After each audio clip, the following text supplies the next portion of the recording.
Hello, everyone, and welcome to Gamer's Ledge. I am one of your hosts, Mark, but let's jump directly into Daniel. Hi, Daniel. Let's see if it changes. How you guys And doing? there you go. There you go. Welcome. This is going to be a weekly live play podcast using the Mutants and Masterminds rule set, which is a D20 rule set.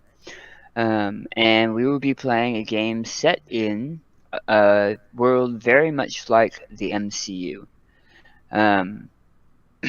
This episode specifically is going to be going into the MCU as we know it up to and a little bit past Infinity War, which is where our path diverges from the MCU. If you are do not want spoilers, I would highly suggest that you go watch the movies and then come back to this. And we can give you about 5 seconds to make sure that you have that chance. They're still here. They're still here, okay. So, hi, I'm glad you're still here. We can go ahead and go through our players in a second, just so that we have everybody on board. Again, I'm Daniel. I'll be the GM of this game. Even though you may watch this, which is going to be a grouping of all of the MCU history pretty much up to this point, our game will actually also be partly MCU, so there will be spoilers in the game overall, but this is the big spoiler cast. So, that's me. Go ahead, Mark. I'm Mark. I am playing Norin Rad, also known as the Silver Surfer. Now, we are playing in a depowered version of the Marvel Cinematic Universe, so it's not like he's quite the Herald of Galactus level version of himself, but if you followed his storyline in his first appearance, he actually fell through the skylight into Doctor Strange's home, somewhat depowered, and that was represented in the Infinity War with the Hulk instead, but same kind of difference is so he's depowered and on Earth, and we'll find out why as we go along in the game. Okay, Anthony?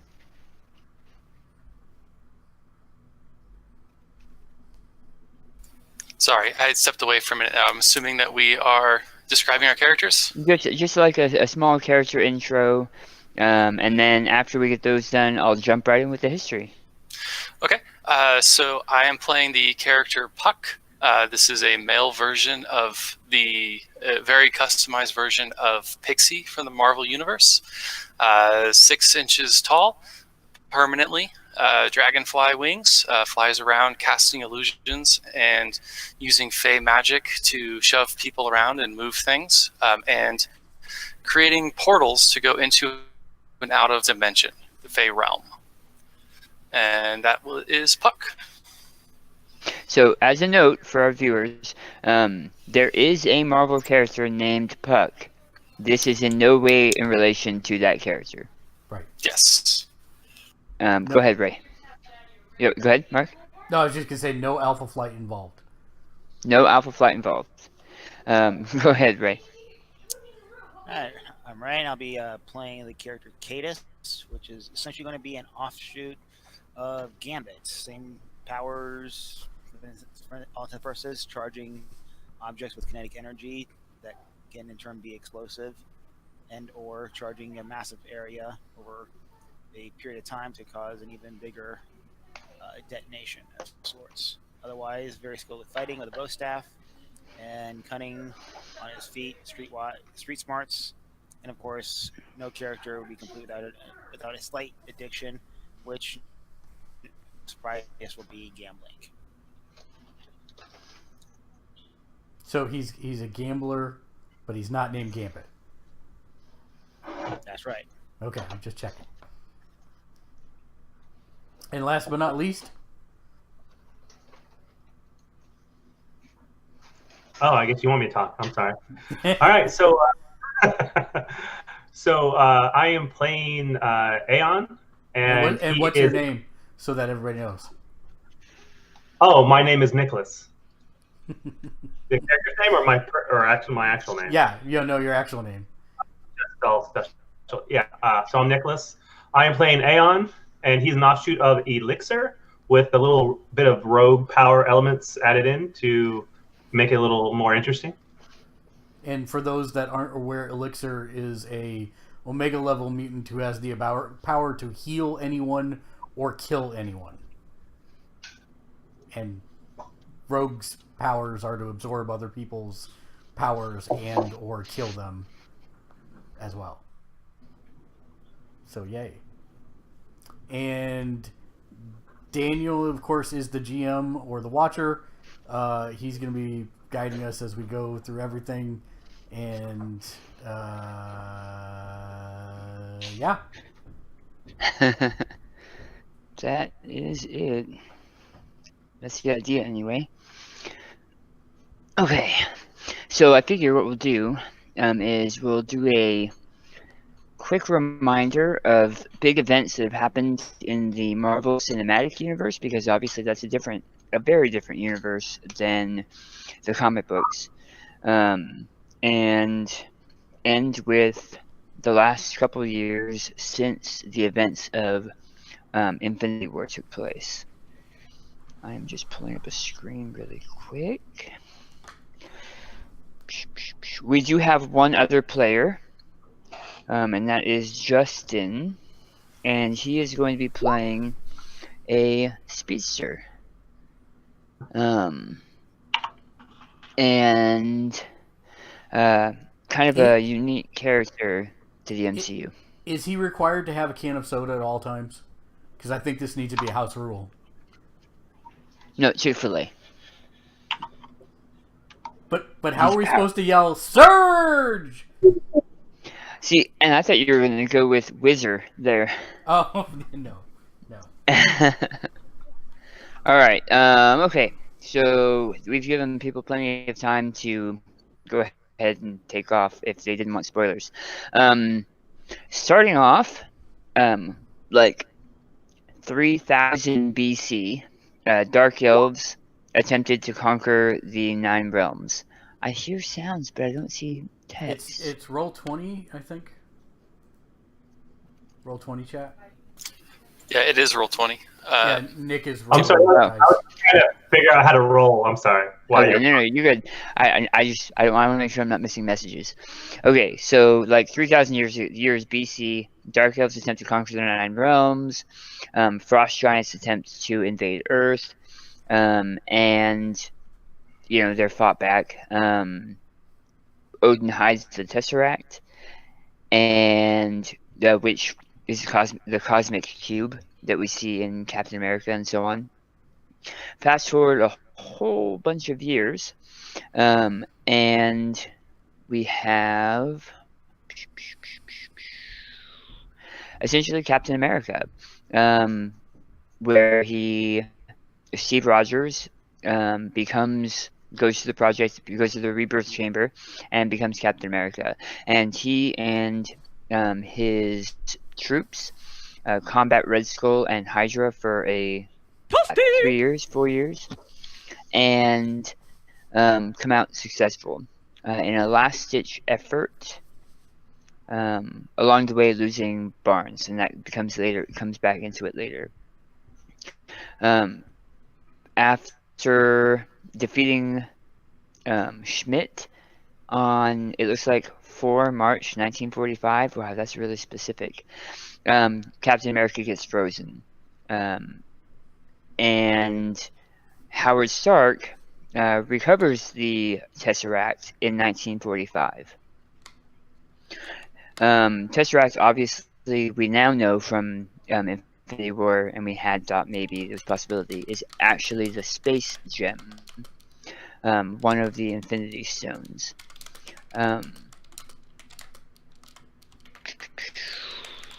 We got a lot of births, and we fast forward to Tony Stark. There's a whole bunch of other little stuff, but for the most part, we have Janet Pym shrinks into the quantum realm, which we know from the first Ant-Man movie, roughly 1987. 1988, Peter Quill is abducted from Earth. End of the 80s, Bruce Banner and Betty Ross begin dating. Yay! Yay. Is that before or Why is this after? news? Is that before or after she became Arwen? Before. Okay. Why is this news? Is that what you said? Yeah. I'm skipping over a lot. I'm essentially just hitting the headlines.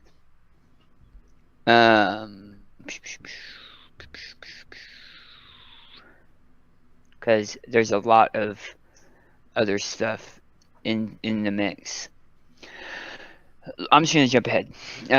Stark, captured by the Ten Rings. The Ten Rings of Mandarin, which is the terrorist group from the first Iron Man movie. That's roughly in 2009. So everything that we're going to go over pretty much is happening over the course of about 10 to 11 years. The entire history of the MCU that we know as modern history, not counting Captain America, the first Avenger, which sets up Captain America coming to our timeline. But really, I mean, the movies started with Iron Man. So that, coupled with Stark developing his armor, creates the Mark II, and becomes public. He goes public, which we know from the end of Iron Man, which was huge because until that point we did have other superheroes, which we now know were Miss Marvel, Bruce Banner, things that Fury had kind of known about and kept secret. Iron Man coming forward really have made the Avengers Initiative possible. Kind of brought it out in the open. We know that in Iron Man 2 he continued to operate as Iron Man,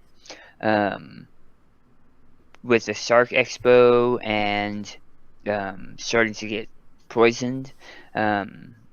The metal from his arc reactor was obviously not doing well for him. We have a lot of Banner moving in the background in South America at this same time. Senator Stern, who we know worked for Hydra, was also not a big fan of Stark and the Avengers Initiative.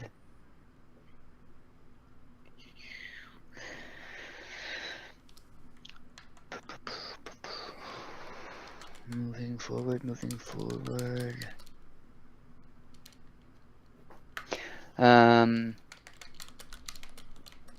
About the same time, 2010 is where we start picking up with Thor, and Thor being banished to Earth in May of 2010. So again, that's about 10 years prior to where we are in the modern era for this game. And the whole story of Thor 1, where he is trying to find his hammer and become worthy. We also see the introduction of everyone's favorite hero, Hawkeye.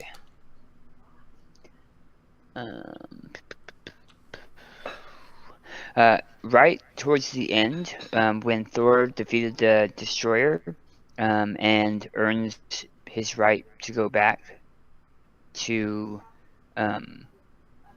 Asgard, is also when Banner was attacked by the military in the big conflict in Incredible Hulk.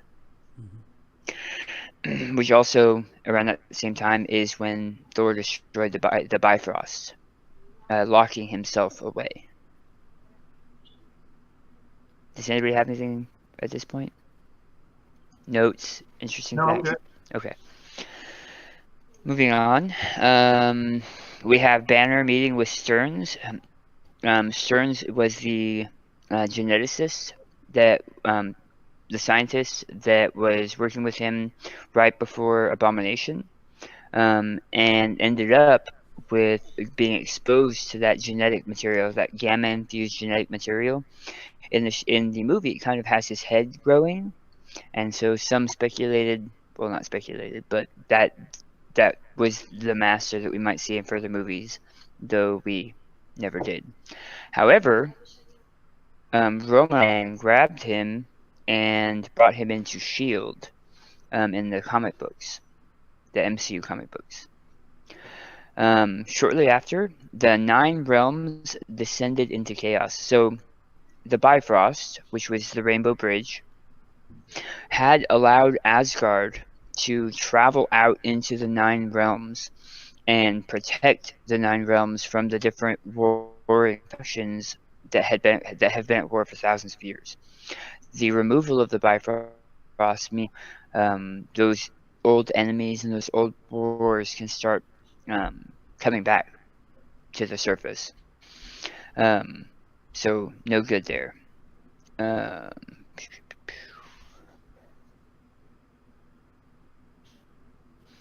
Steve Rogers was found in April of 2011, right around the same time that S.H.I.E.L.D. started examining the Tesseract once again.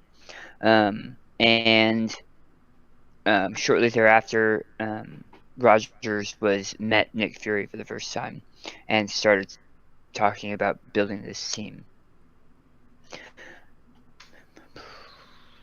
Thor arrives on Earth again in May, and that is the start of Avengers with the attack on New York. So the battle for New York, the first battle, was 4 May 2011, and that's a big deal in MCU because that was not something the government could really hide. That was the existence of aliens, that was the existence of threats outside of our system. That was huge, because even people seeing viral videos of Thor didn't mean much, because that couldn't spread very far. He had a lot of fans, sure, but it didn't. He was just a superhero. Seeing giant waves of aliens coming from the sky that seem insurmountable is a lot bigger. And that actually comes quite a bit into this game as well, and what has pushed things like the Sokovia Accords and so on that I'll talk about. We saw Thor and Loki return to Asgard. A little bit of what happens with some of that Chitauri tech that falls to the ground, which also pops up in Spider-Man Homecoming. That also mentions some of that Chitauri tech. It's kind of the basis of Homecoming, the villains anyway. Then we go into Project Insight and Captain America Civil War, in which a secret organization with too much power got infiltrated by bad guys and has to be taken down, which is big. It also has the re-emergence of Bucky Barnes, which is a big deal for stuff coming up as well.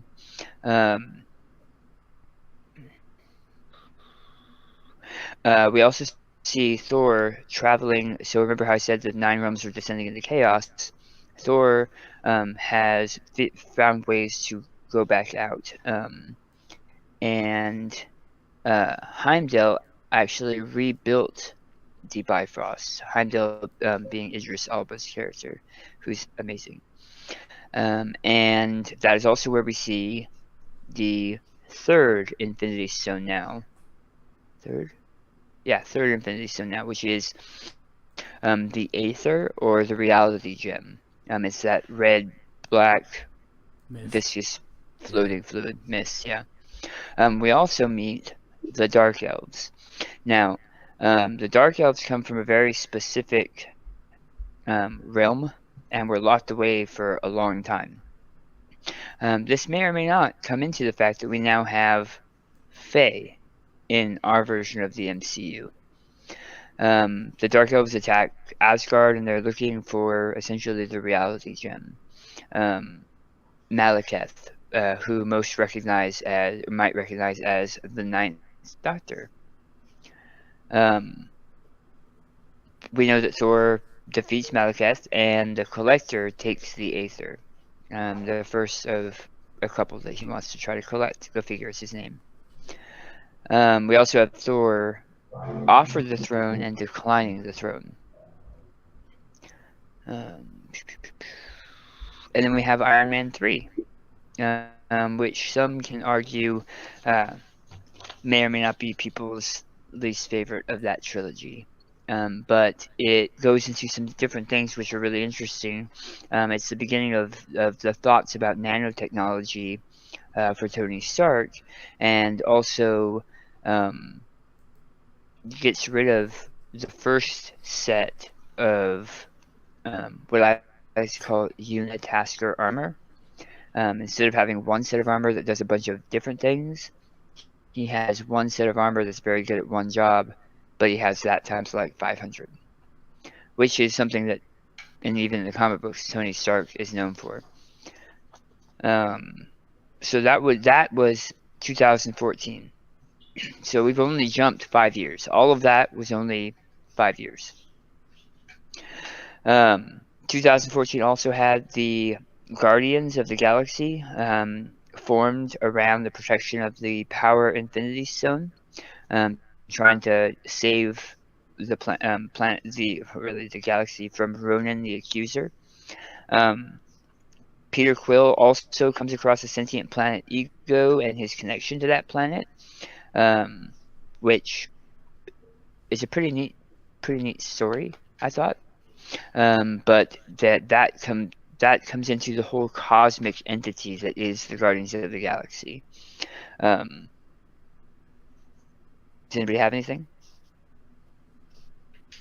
Nope, you got it all so far. Okay. 2015, in an effort to protect the planet from a looming threat, we saw Tony Stark develop the Iron Legion. So we went from Tony Stark having 500 suits controlled by Jarvis to stop threats, and him telling her, "Don't worry, I'm not going to do that anymore," to him creating the Iron Legion. And I believe it's more, he was seeing the Iron Legion as more of like white blood cells, having them stationed across different areas to help protect different from different threats. The Iron Legion was a series of android-like powered drones that were set up to pretty much protect different sections, different areas. But even they saw a bunch of essentially hate. People did not like when he would step in and do that. Go figure. They also had Loki's staff on retainer, his like actual mind control staff, and they wanted to use it to try to merge Jarvis into something larger. Fast forward, we know the Mind Stone is inside of Loki's staff. They are trying to use it to create the next level of defense for the planet, and end up, instead of using it to make Jarvis something new, it eats Jarvis and becomes something new, which is Ultron. Ultron, who is kind of like a perverse of what he wants to do to protect the Earth and humanity, decides to make multiple bodies, multiple copies, which is going to come into some stuff later, and wants to use the nation. Is it Sokovia? Is it a nation or a city? It's a city. Well, I think it's a city. It's a city. It's a state. It's a state. It's a city-state. Yep. Okay. He wants to use it to essentially set apart the next ice age by lifting it up and then landing it like a giant meteor. And gets pretty close too. But Tony Stark and Thor, with some visions of the future, jumpstart the body that Ultron had created to be the next evolution of himself, using the Mind Stone to create Vision. Probably one of my favorite roles for Paul Bettany. So he is he's very much like the comics too, Vision. The Avengers are able to stop Ultron's plans, but not before he destroys Sokovia. Near around this time, we also see Scott Lang attempt to steal from Hank Pym and become the new Ant-Man. We get the quantum realm is rediscovered. Bruce Banner takes a Quinjet into space and ends up on Sakaar. And that was the end of Ultron, Age of Ultron. Next, we move into Civil War. Baron Zemo, as revenge for the death of his family in Sokovia, wages war against the Avengers. Puts Winter Soldier as a patsy and pits Steve Rogers and Tony Stark against each other. This coupled with the announcement of the Sokovia Accords. Now, as fans, we have to they kind of hint a lot at what the Sokovia Accords are. So for this game, I've done kind of a write-up. I think the Sokovia Accords are and what they entail. And a lot of it ends up being laws and policies on how people with extraordinary abilities have to act. Because they don't want people just running around killing everybody, and that's expensive. Essentially, it breaks up the Avengers. Captain America's team goes on the run. This Peter Parker, a student who's bitten by a radioactive spider, go figure, is under the watchful eye of Tony Stark Iron Man, and decides he wants to still be a neighborhood Spider-Man for a while. Then we have Doctor Strange's whole bid. This is important because Doctor Strange actually talks about, in that movie, talks about the multiverse.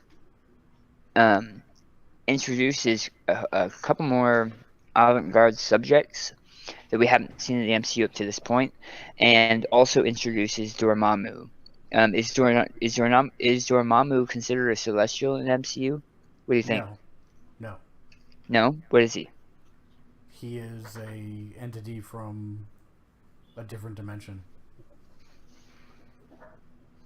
So what would you classify him like?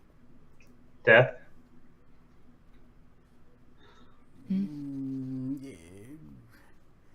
He could be a universal embodiment, like an abstract entity, like Eternity in his universe, theoretically.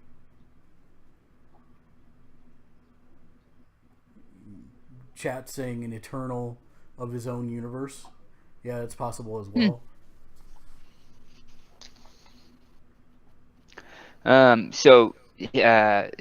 Strange becomes the Sorcerer Supreme and the Protector of the Time Stone. So we now almost have a complete set. 2017 had a lot, and I'm gonna jump past it quite a bit. But 2017 had Prince T'Challa from Wakanda. After his father's death at the hand of Baron Zemo, he became king of Wakanda, which is a secret. It is not a secret nation, but its true resources and capabilities is in fact secret. That's pretty much a self-contained movie taking place in Wakanda. But he, near the end of that, he unites all the tribes of Wakanda under one banner and begins an outreach program to help the world. He also kind of puts Wakanda on the map of resources and technology in the world. That's a big deal, a really big deal, because they are really, their technology level is really far advanced for what is considered in the rest of the world. And that's going to come into the game as well. We have Thor Ragnarok, which occurs, taking Thor and Loki to Sakaar, finding Banner, and them fighting back and escaping to try to stop his sister Hela, which ends in Ragnarok, the destruction of Asgard. The leftover Asgardians. Okay, so I took some liberties here. The Asgardians left on a giant ship. the way Thanos has played his cards in the majority of the stuff we've seen is he kills half and lets the other half go. Because we did not see the majority of Asgardians on the ship, I took creative license and said that Valkyrie was released with half of the Asgardians to leave. There were 2 ships. Right. To leave before Thanos killed everybody else, essentially. Not before getting the Tesseract, which was the second power, the space gem that he needed. And moving on. Also, Heimdall shoot back to Earth, shooting him through the skylight at Strange's Sanctum Sanctorum, which is what Mark was talking about earlier in the comic books. That was actually Silver Surfer. And it wasn't Thanos, was it? Oh, it was Thanos. No, it was because of Thanos. No, it was Galactus. It was it was Galactus? Okay. Yeah, it was Galactus. Okay. Cool. I thought that was a clever thing they did. Led by Valkyrie. Okay. Avengers Infinity War happens, which ends with the Avengers being too late and a buck short, and Thanos decimates life in the universe and disappears.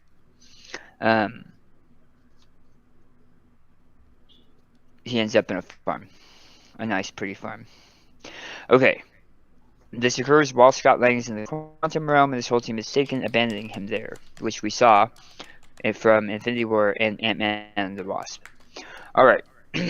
Here's where the new stuff starts. So, you guys can wake up now.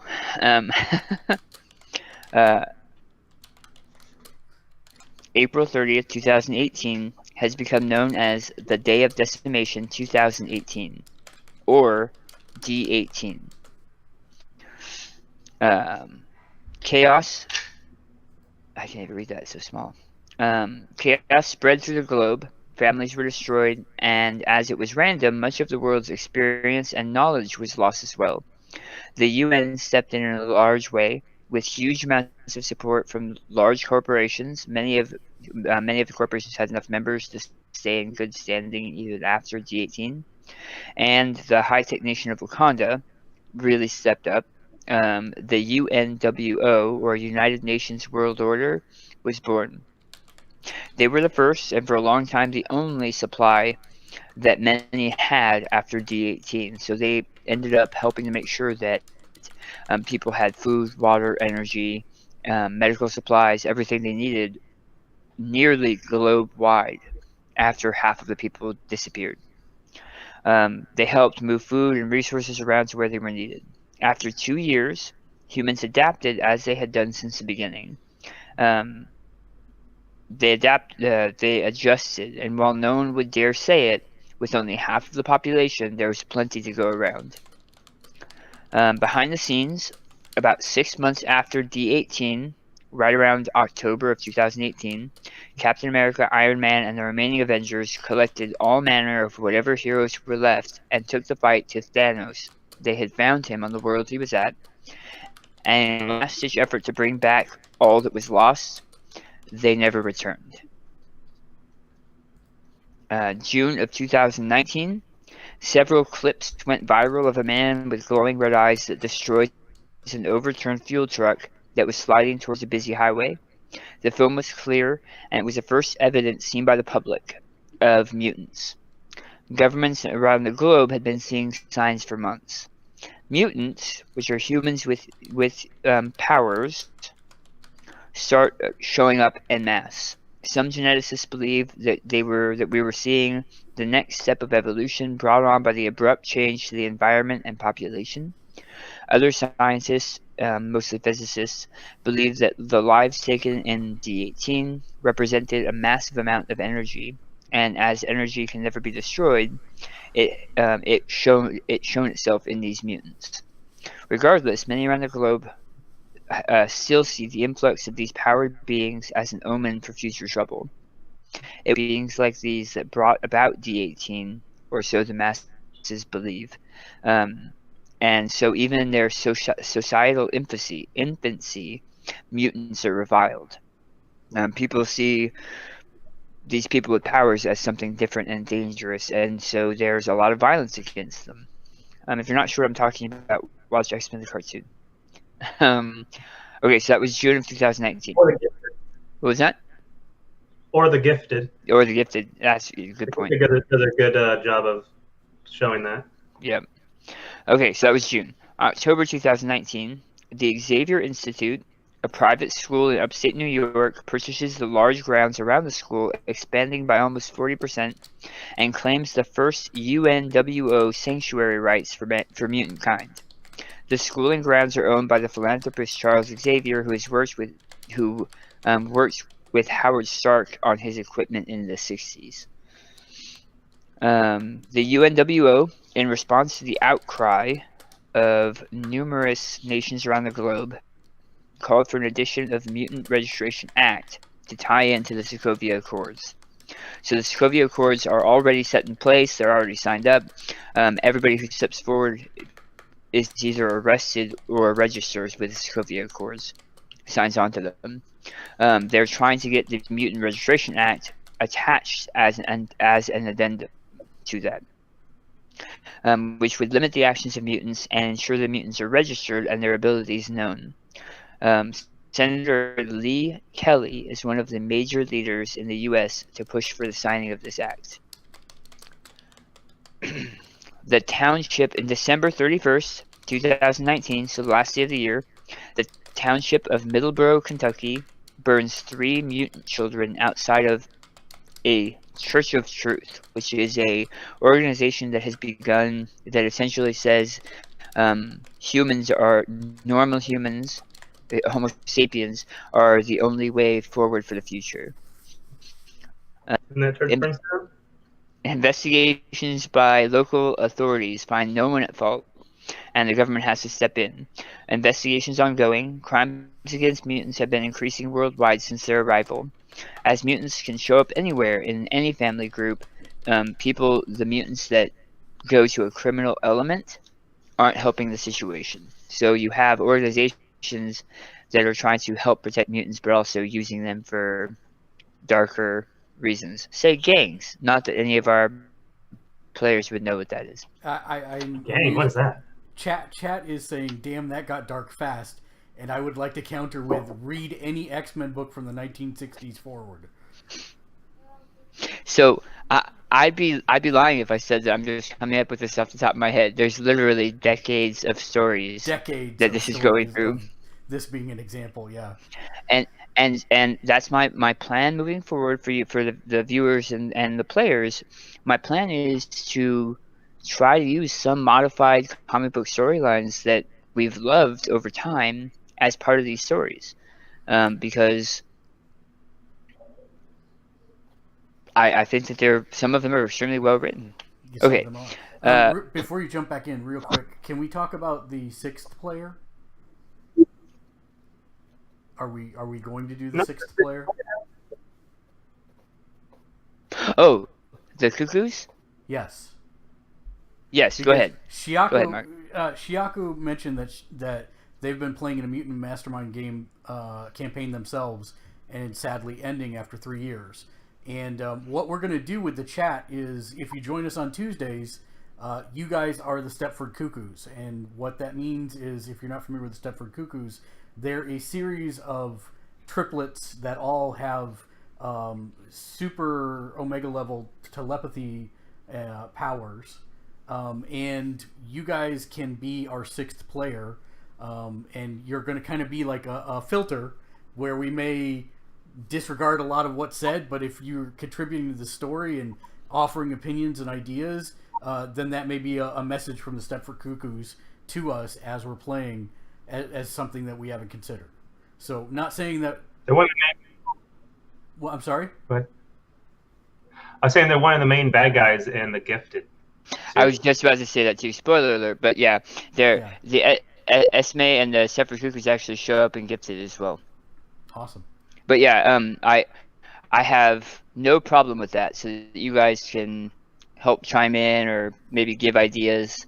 Yeah. Awesome. Thanks, Daniel. Seal of approval. Okay, so that was December 31st, 2019. February 2020, in response to the human and mutant violence, the UNWO created the Department of Mutant Affairs, or the DOMA. They are a worldwide security organization that investigates and combats both humans and mutants, seeking to eliminate the threat, whatever that threat is. They've only been. We are going to be starting on April 25th, 2020. So, those of you doing the math, that would be In the future. 5 days before D18. D18. 5 days before the anniversary of D18, right? Right. 5 days before the anniversary of D18. Yeah. The 5th anniversary? 3rd anniversary? That would be no. I'm dumb. The 2nd anniversary. It's called D18. Yeah. It's been a long day. It's okay. It's all good. Okay. So, and this we're gonna be doing different story arcs. This story arc is called Rise of the Mutants, as you can see right next to Mark's shoulder. This arc is going to be mainly dealing with the repercussions of a significant portion of the world turning into mutants. Because if you consider that mutants in a normal Fox movie cinematic universe, they're a fairly small percentage. Well, there's 50% less people now, so it's a percentage of mutants showing up. Do we have any questions or things we'd like to go over? This is the section I set up for world building. Chat wants to know if any power plants went nuclear after D18, after half of their staff just disappeared. Yes. Planes fell from the sky. There were serious ecological and economical issues that occurred. The world was in chaos. There were a lot of people that died that did not disappear because of life changing. And good question. In a way, very good question. In a way, Thanos kind of won, right? He got what he wanted because the world came together, of sorts. He won. Yeah. Oh no! You're saying he got. Yeah, I know what you mean. Yes, Thanos achieved his goal. Yes. Yeah. Yeah. Because, as we will also go over, it wasn't just Earth. It was everywhere. Right. 50% of all life in the universe. So if you were, say, I don't know, a celestial being or another type of being that feeds on life energy that a planet has, now you have to eat twice as many. It's like Chinese food.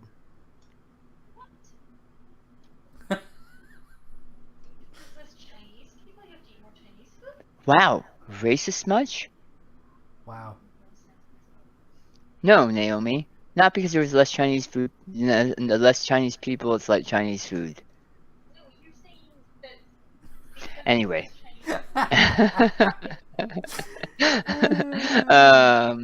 Okay, so world building. If you guys have ideas that you think would be a idea to add to this new, like I said, so we had the MCU that led up to this point, and now we are branching off. Right. Because Marvel, while she may or may not show up in this game, won't be the same as Captain Marvel the movie. We split after Infinity War. So everything that happens in the MCU moving forward now is going to be different than our MCU. So Our PCU. I think the question that we probably all have is, how are we going to be together as as a group? So, other than you, I think everyone is a mutant. Right. So part of my introduction. So tonight's we're going to be doing a sample combat tonight, and part of next week's intro is going to be what brings you all together, and I have that written up already. Okay. Because you while you are not, they all are. Right. Including our 6th player. The follow-up questions: were the cow, chicken, pig, and other sources of meat also cut in half population-wise, or was it only humans? Yes. All life. So, I went back and forth on this a little bit. I believe it was all life because other forms of life also take resources.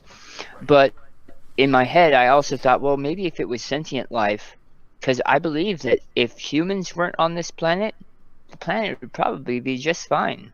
Mm-hmm. But I think that because it's half sentient life, it's also half life. For the course of this, it will be half of all life. Okay.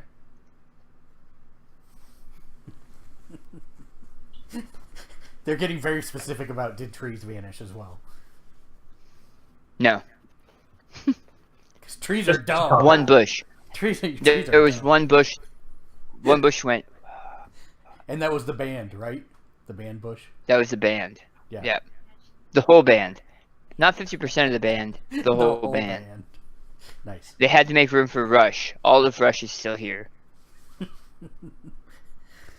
And Nickelback. No. Thanos not everything failed. can be good. Thanos failed. Not everything can be good.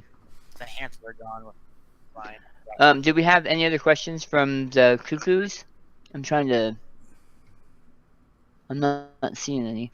Did you guys have any things you would like to add to this universe that makes sense for the MCU and for how this has diverged? So I guess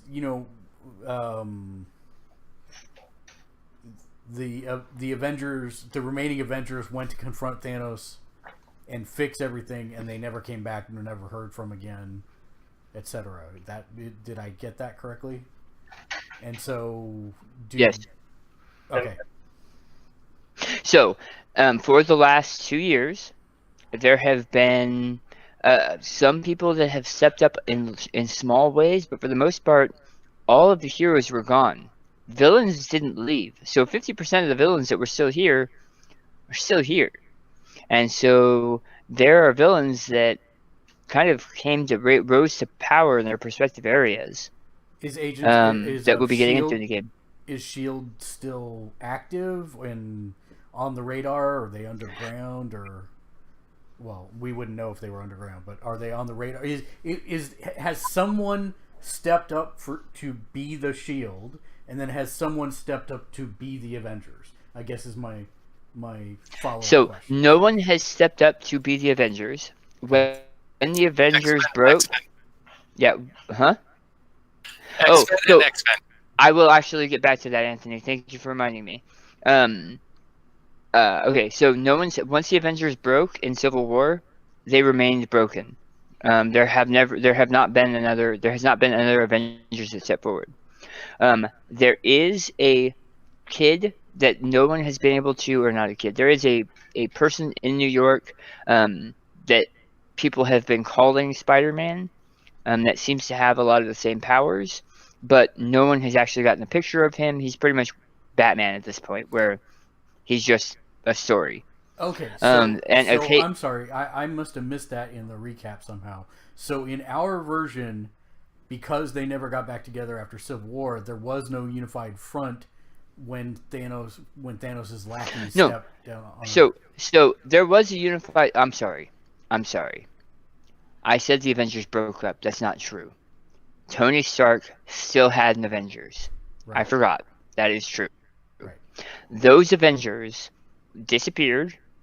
No one has replaced them. Avengers, the land that was Avengers has been set up as a kind of refugee camp and a new kind of headquarters for something. You're not sure what. The drones keep everybody away.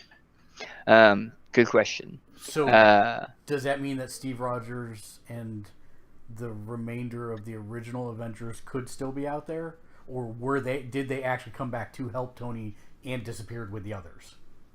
So With the new movie is Avengers. exactly the same. Oh, okay. The movie so, is exactly the same. Got it. Yeah, I just forgot that there was an Avengers with Tony Stark and a War Machine, and yeah, I forgot. Okay. So, Everybody still came together to fight Thanos. The people that disappeared on Wakanda disappeared on Wakanda. So then people would know. Well, right. Spider-Man disappeared. The Spider-Man that we know that showed up all the there time. Is a new Spider-Man. That's I think There that is a part that I new missed. Spider-Man. Got it. Sorry, yes. I'm sorry. There are some mantles that people have picked up, but not in a big way. Spider-Ham? No, not Spider-Ham. Batmite? Spider Noir. Huh? Batmite?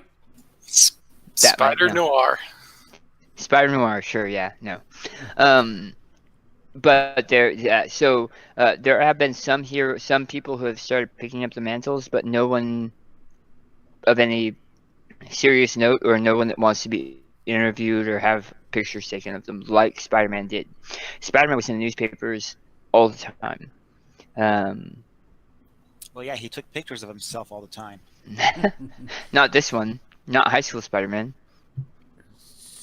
So technically, as far as the public knows, this could be the same Spider-Man. Got it. And then So I guess Mark's question so did Shield disappear altogether, or is there still a Shield that's just manned by non-supers? So Spin off. So the Shield, as we know it, is no longer there. There was no Ash, so there's no need for urns. That's right. Well, unless you count the people in the nuclear plants and on the planes that went down in a fireball. Yeah, this got dark. True. This got real dark True. real quick. So then I'm sorry, I have 1,000 questions, and I'm trying to. Okay. So also of note, I told Anthony the other day, there is rumor of a secret mutant that helps out in dire areas that need assistance. But again, no one has been able to actually get for sure information. The four of you, you three and Justin, when he plays, who are mutants, know that this secret organization is the X-Men. They've just been super, super secret. So my follow-up question there is: have they all signed the Mutant Registration Act, or is it still pending legislation, or is it actually passed and it is in fact so it's just been proposed legislation at this point? It has been proposed, and it's looking like it's going to pass, but it has not passed yet. And hell no, ain't gonna sign that. So garbage. the Xavier Institute, as a sanctuary, has signed a form of this Sokovia Accords to so that the people are protected on its grounds, and it takes responsibility for the people it brings in. Okay. So the people that are on the grounds don't necessarily have to sign themselves, but it's kind of like guest rights. They are expected to behave a certain way. Don't break our stuff. Got it. Don't break our stuff. Squirrel Girl. I plead the fifth.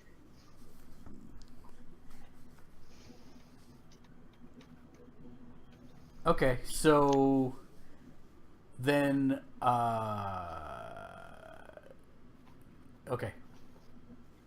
And so if we had a question, all of the Netflix heroes, they were canceled, so they died. That's hilarious. Oh my goodness! All right, nobody really cared about them anyways in the grand scheme of things. I do bet Daredevil never saw it coming. And I bet Iron Fist whined about it the whole time. Why did they go no! to Tashi man. Station for power converters? That But was my I'm- best Iron Fist. But I'm rich. Oh, and privileged. Oh. Okay, so So, How just, long just, have- so just so you guys know, Oh. real quick, just so you guys know, when I say MCU, I mean the Marvel Cinematic Universe, which includes TV shows like Shield, Runaways, Cloak and Dagger, all of the Netflix series, but does not include the Fox properties, which is why we're doing X-Men and a lot of the mutant stuff. That doesn't exist in the Marvel Cinematic Universe, so that's kind of free for us to use without doing that. When I had the guys making characters, one of my big rules was I love it if you play a character we haven't seen that exists, that we haven't seen yet in the Marvel Cinematic Universe. You can't play anybody who is already in the Cinematic Universe. But all of the mutants are up. If somebody really wanted to play Wolverine, they could play Wolverine. But that's because he has not been in this MCU. Where was I going with that? Yeah, so that's so things like Spider-Man from Spider-Man Homecoming. I consider, even though it's part of Sony's cinematic universe, I consider Venom to be part of the Marvel Cinematic Universe for the purpose of this. Other than that, yeah, that's pretty much what I consider in canon for the MCU. What were you saying, Mark? I was just trying to figure out how long I've been here. So that can be up to you. Sorry, when I'm doing this, I'm trying to read what the text says. Bone Claw Wolverine. Oh God. Oh gee, not oh god. Oh. Original gangster. The original gangster. Oh God, also what, works. What do you want? Is more my question, because I could have been here for a while under the shelter. You know, obviously no one knows I'm here. Or do Well, no. Well, he would have They- been. they- They would have tried to incorporate him into the attack on Thanos if he was here. Correct. They tried to grab all of the heroes they could to take on Thanos a second time. And as an FYI, my character was actually on the way to fight Thanos and failed, and did not get there, and that's how I did your got. spaceship break in? He doesn't need one. The tides that brought in the surfboard were just too low. That's right. You got stuck in a jetty? I had to doggy paddle through space. And that's the power level you're at. That is 100% true. I would say if you've been, that's a difficult one. I know. can talk That's to you about why I that wanted offline. yeah. Well, Yeah. however you want to do it. I just didn't want to throw a kink in there, so I figured. I would say probably more recent. Okay.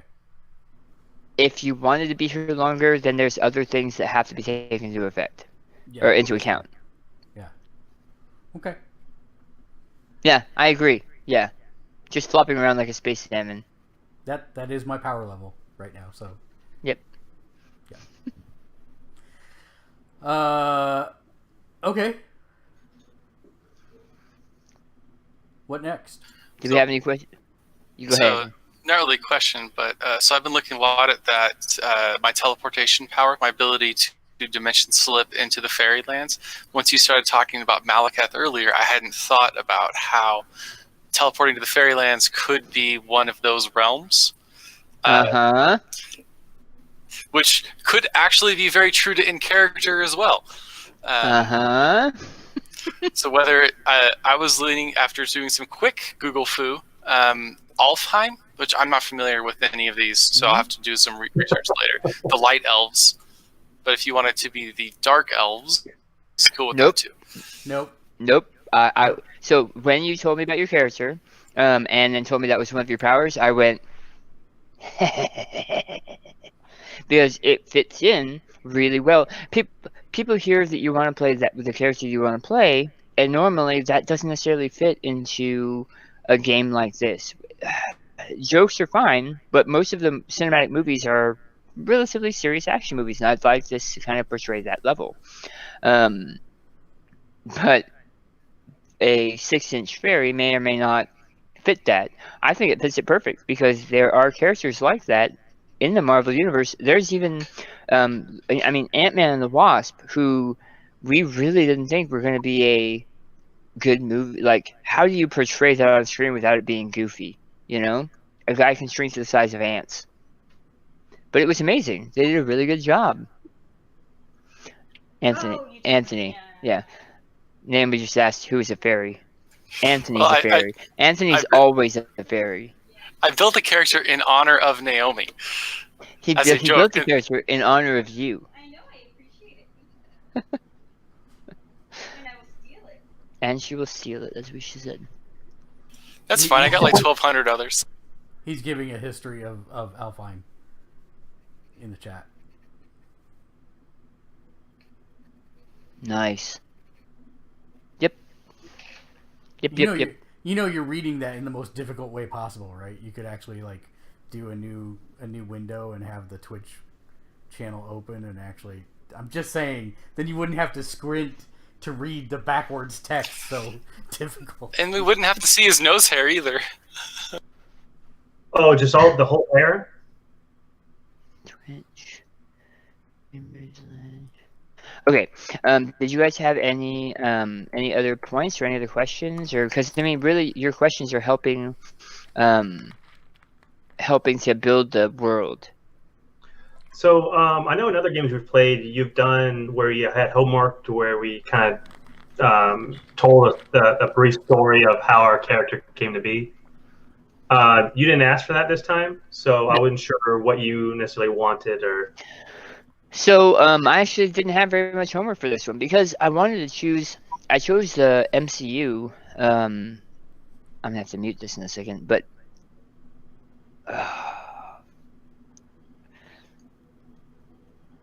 Oh no. I hate how I sound. I apologize guys for how I sound. Where's the chat? I don't see the chat. It's on the right side. Yeah, it's right there. I see it. Chat. Yeah, I see it. Right there. Oh. Okay, just nobody has written anything. There it is. Okay, awesome. I'm gonna throw that over here and be efficient with my window management. Okay. Sorry, I didn't know this was a thing. If you're too efficient with your window management, you're going to break your firewall again, so just be careful. That's true. I think the questions that I have are, is there a Fantastic Four? Okay, so I plead the fifth on the Fantastic Four because we may or may not be seeing that as a story arc moving forward. Yeah, not known to the public. That's where I was trying to not known to the public. Okay. What has happened to Wakanda since then? Is Wakanda stepped up? So, or have they re-isolated? What have they done? Wakanda has stepped up in a large way. Which really helped the uniting of all the tribes in Wakanda really helped when they lost half their population as well. And they have, ironically, is as per the first movie. Wait. The movie that came out in like 1989? Yeah. It is amazing and on YouTube. Off sidetrack, damn it. Sorry. You asked me a question. That question was Wakanda's relevance in the Oh, world thank today. you.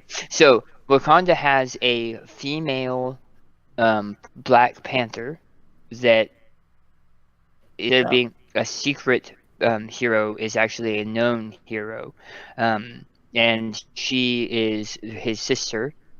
Like she's gone public like Iron Man, Tony Stark, and she leads the UNWO's efforts to make sure that the world is as even as possible. Getting resources where they need to be, that kind of stuff. She does not do hero work, even though she's known as it's more of a status symbol that she uses it for.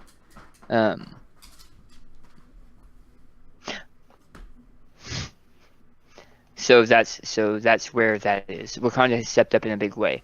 The technology that was once known to sit within Wakanda and stay within Wakanda is now found throughout like larger portions of the world.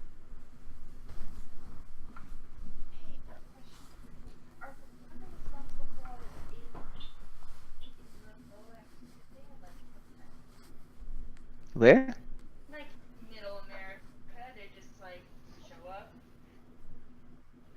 Probably.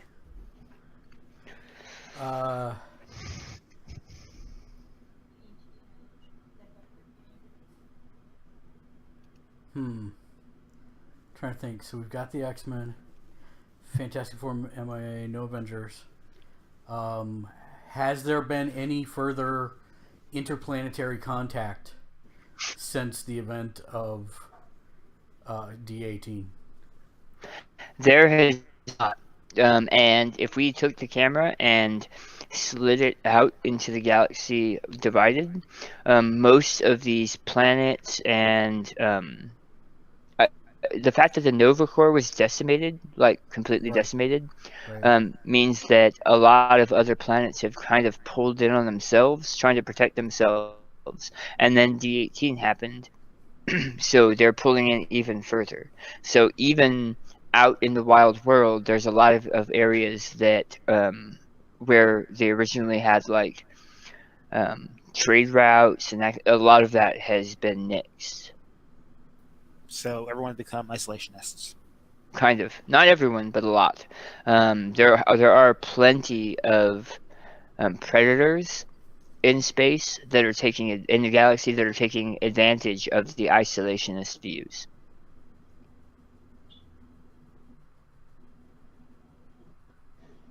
So there's predators in this game? I'm sorry. Not predators like alien predators, but like I don't know how else to say that. Opportunists. Opportunists, thank you. Opportunists. Galaxian opportunists. Galaxian opportunists. Okay. So that's good. So is there any remnants of the Guardians of the Galaxy were gone as part of that unified defense front, but there was the B team, Stallone and Miley Cyrus and the rest of them. Half of them. Yeah, she was the robot head. If you didn't know that.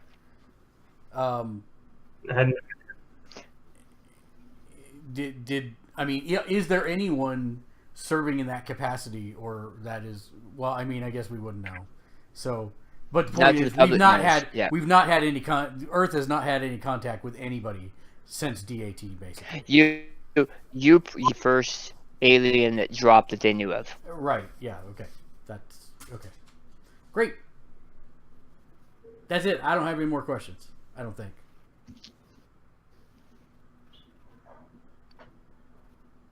And to Destructor, perhaps. That may or may not already be in the system somewhere. Okay, so we wanted to do a sample combat, and I think Anthony has that pulled up to do that. Are you ready for that, Anthony? So this system is a D20 based system.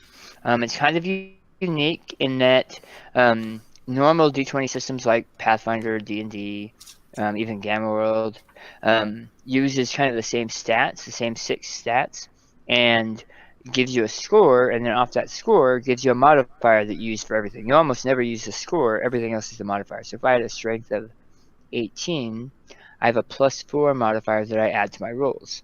In this, you've got 8 different attributes, and 0 is, if I'm a human average guy just walking down the street, I have 0s in all of my stats.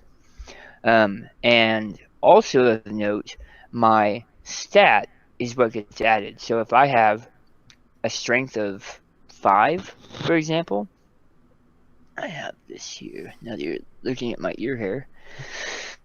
If I have a strength of 5, it means I can lift 1,600 pounds, where a normal human can lift about 50 without strain.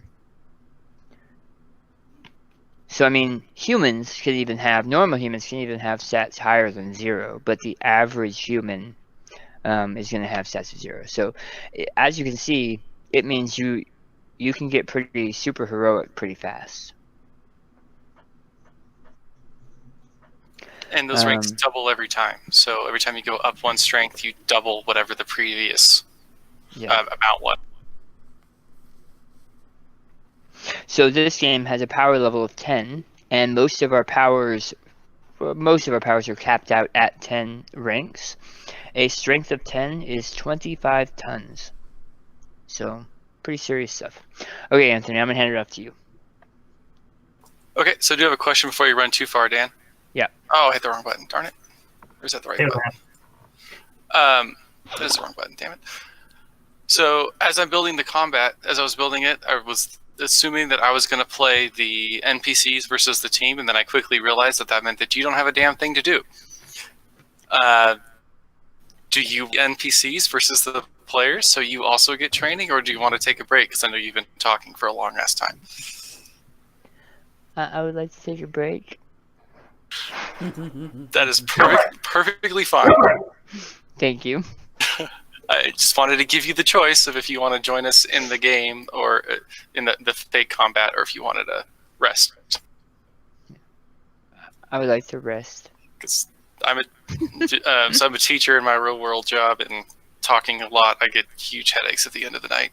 Plus, having to look at Nick on the camera is just terrifying too. Nice. He looks nothing like this promised Deadpool character icon he had. I'm just saying. Well, I don't have a hood on. All right. So if you guys want to switch over to the Roll20 if you're not there yet. I'm there. And for me to be there, I have to go off tab for the camera, so I can't see that part anymore. Okay. So for the sake of time, I'm not going to bother with the story. You guys, well, too much. You guys are on the docks, and you see a couple bad guys that I need to move to be visible. Boo, bad guys. They're visible there. Bad guys. And they see you, and the big one picks up a crate and throws it in your general direction, initiating combat. Yay! So we'll go ahead and just roll right into the combat just to get this kind of going, because this combat could take a while. This doesn't roll like normal games where you have a set number of health points, and then once those health points are dwindled down, combat's over. This one could go forever until you make a crappy roll, and then it's game over. So as long as you make decent rolls, it's going to keep going. So let's see.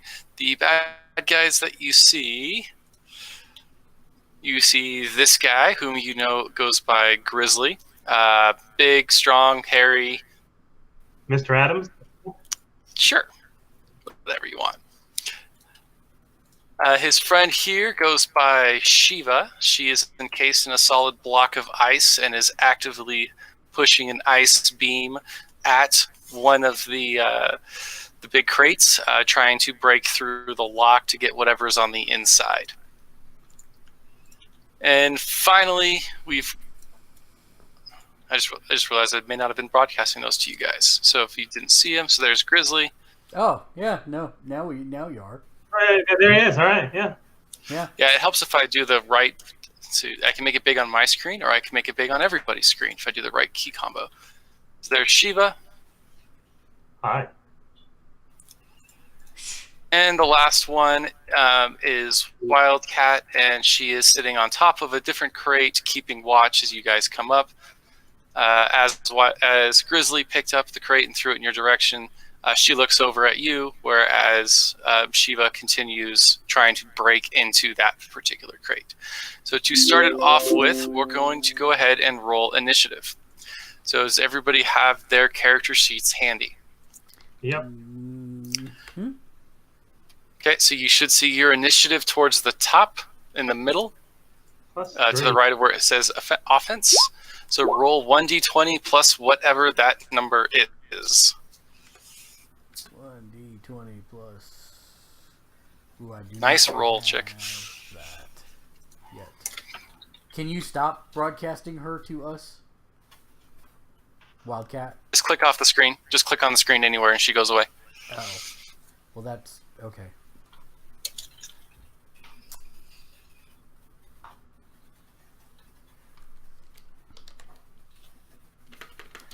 Oh wow, +8, nice.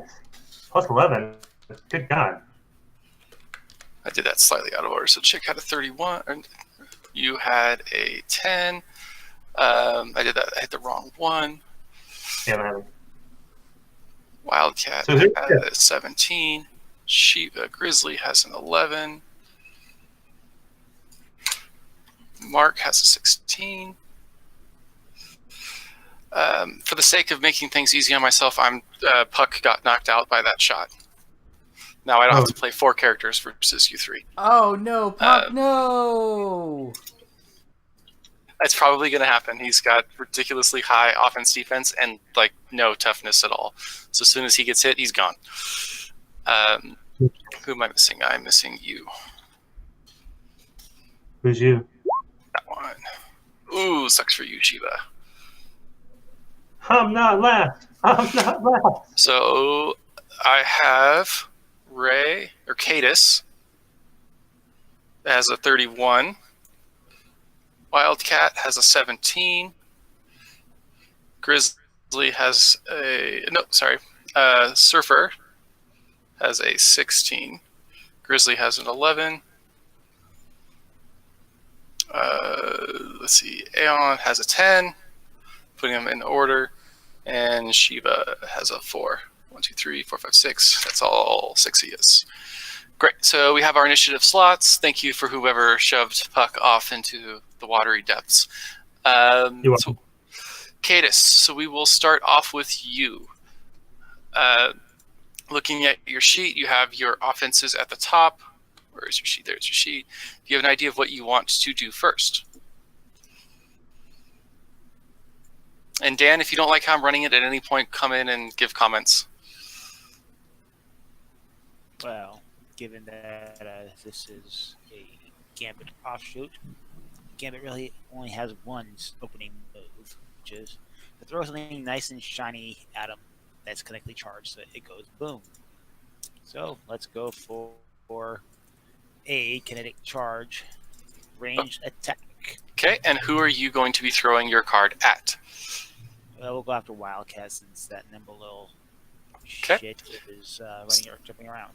So for your kinetic charge, you've got a plus 14 to hit, so you're going to roll 1d20 plus 14 versus Wildcat's dodge DC. So go ahead and roll 1d20 plus 14.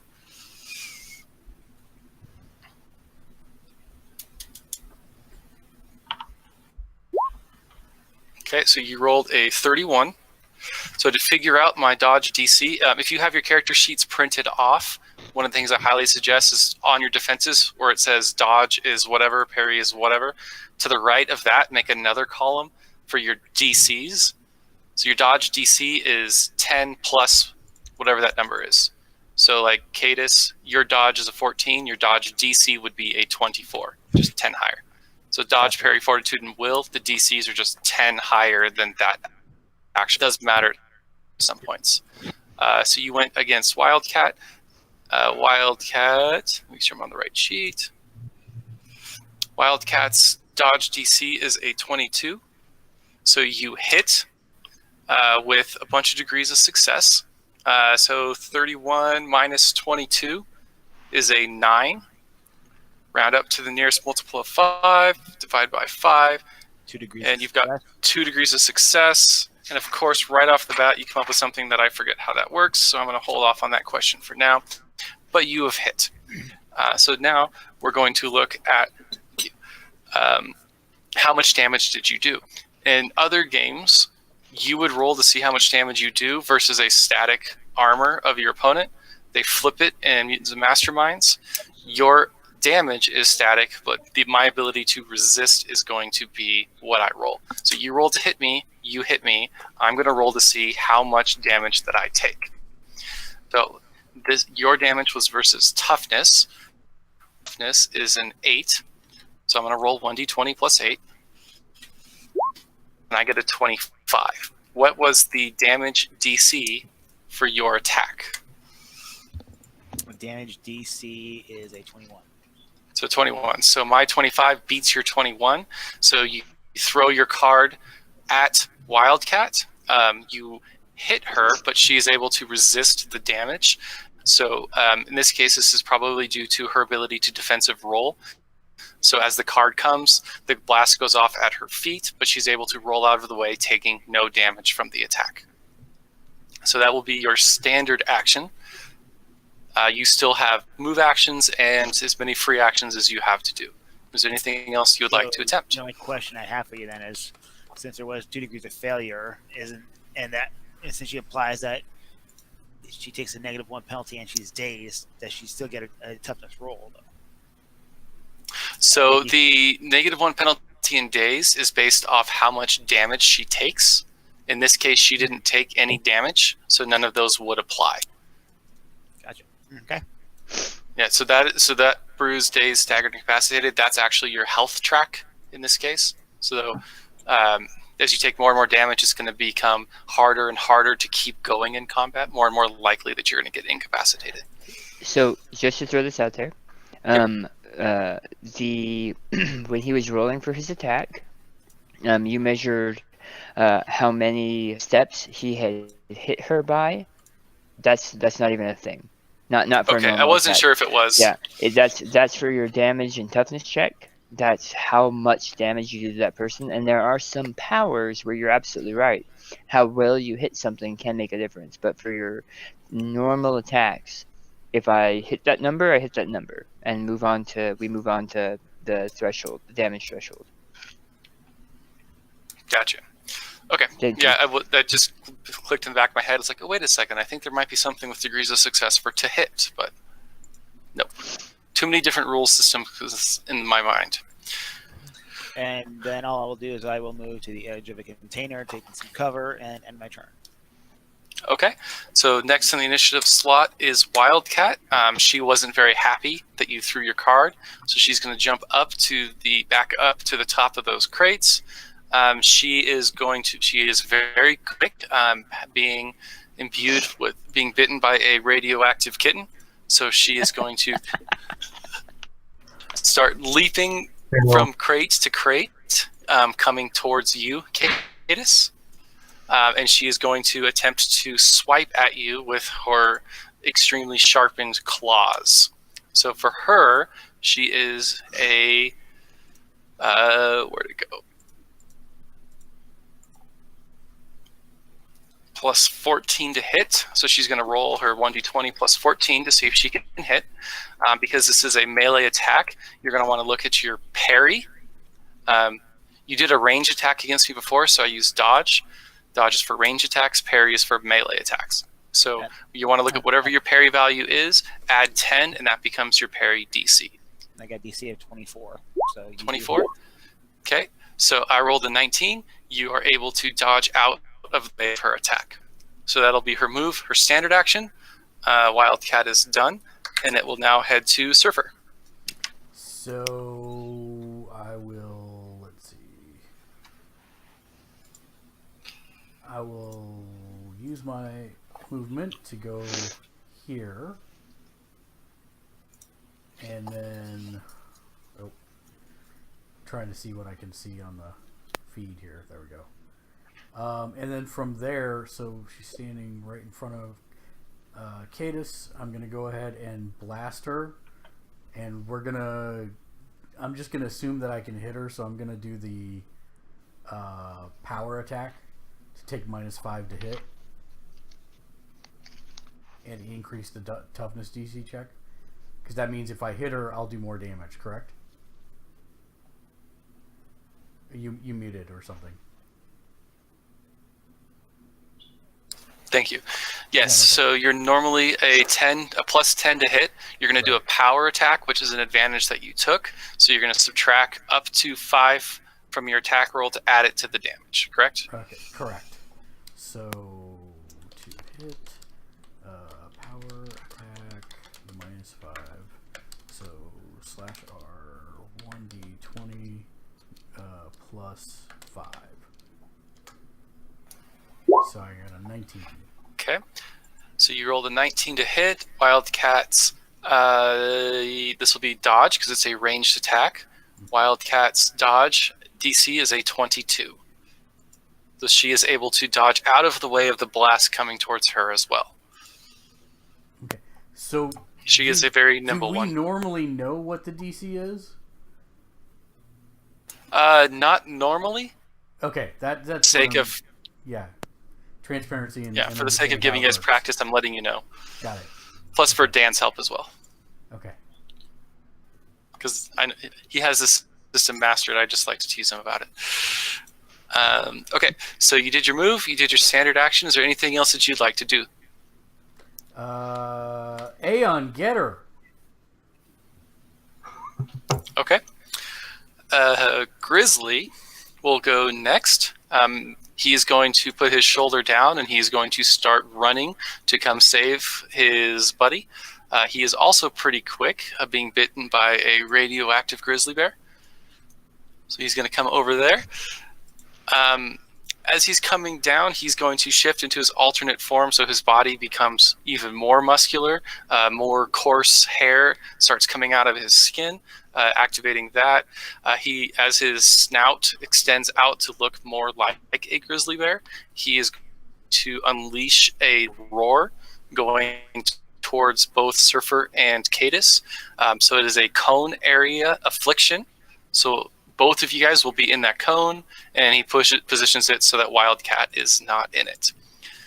Because this is a cone area attack, we're going to see if you two are able to get out of the way of the blast coming towards you.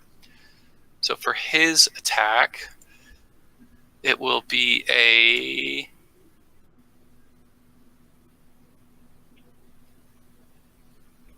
Okay, so you're going to, not a dodge DC this time, but your actual dodge to see if you can dodge out of the way. You're going to roll 1d20 plus your dodge versus the DC of his attack, which in this case is a 20. So roll 1d20 plus dodge, try to beat a 20. Nope. Okay, so... Cadus, you are able to dodge out of the way of the roar coming towards you. Mark, you are not. So we'll figure out how many degrees of success that the Grizzly had against the Surfer.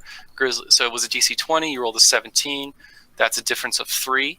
Round up to the nearest 5, divide by 5, 1 degree of success. Correct. So looking at his affliction ability, his first degree of success is dazed and impaired. But that doesn't count unless he actually hurts me, right? Because that's how it happens. Correct. So he's hit you. So you're in the blast. Thank you for that's a good point. You're in the blast. So now we need to see if you're able to be scared from the roar coming at you. So he's got you in the cone. Now, did it actually scare you? This is a fear-based attack. I'm immune to fear-based things, so. No problem. Perfect. So because of your advantage of fearless, you are immune to the attack. If you were not immune, you would roll 1d20 plus your will save Which I'll versus the DC, and that would tell me what status conditions to put on you based off how crappy you roll. You don't. If you want to roll it, you can. Yeah. So you rolled a 13. Yep. Just for funsies. So versus a 20, difference of 7, 2 degrees of success. With 2 degrees of success, you're going to be disabled and stunned, which means you will have -5 to every d20 roll you make until you can snap out of it. And you are stunned, so you're not able to take any actions. That is a very terrifying sound coming towards you. Thankfully, you're immune to it, so it doesn't end up mattering. And Cadus dodged out of the way. Okay, so that's Grizzly. All right, I'm gonna take off and fly there. So I have a absorb energy, and I wasn't exactly sure how I'm supposed to use this. Like Okay. how, because I know it fuels all my other like base powers, so I wasn't sure how I use it in an attack. So this is a ranged attack that you're going to make. So Okay. you're going to roll 1d20 plus 8, which should be, I think, is that on your sheet? For No, not obvious. Okay, so it's 1d20 plus 8 versus my dodge DC. Okay, so it's +8. All right. And are you rolling against Wildcat or Grizzly? Or Shiva? Grizzly. I'll say it's Grizzly because he looks like he needs to be taken down a notch. Okay, so roll 1d20 plus 8. You had an 18. Grizzly, his dodge DC is a 16. So you have exceeded. You have hit him with the attack. Okay. Your attack is a weakened attack, weakened power. So the way that's going to work is now that you've hit, I need to see if I'm able to resist this death ray that you've put him on. So I'm going to roll 1d20 plus my fortitude against the DC of 20, which is how powerful you've made your attack. My fortitude is a 12. Okay. So 1d20 plus 12 is 21. 21 beats 20, so I'm able to resist your weaken.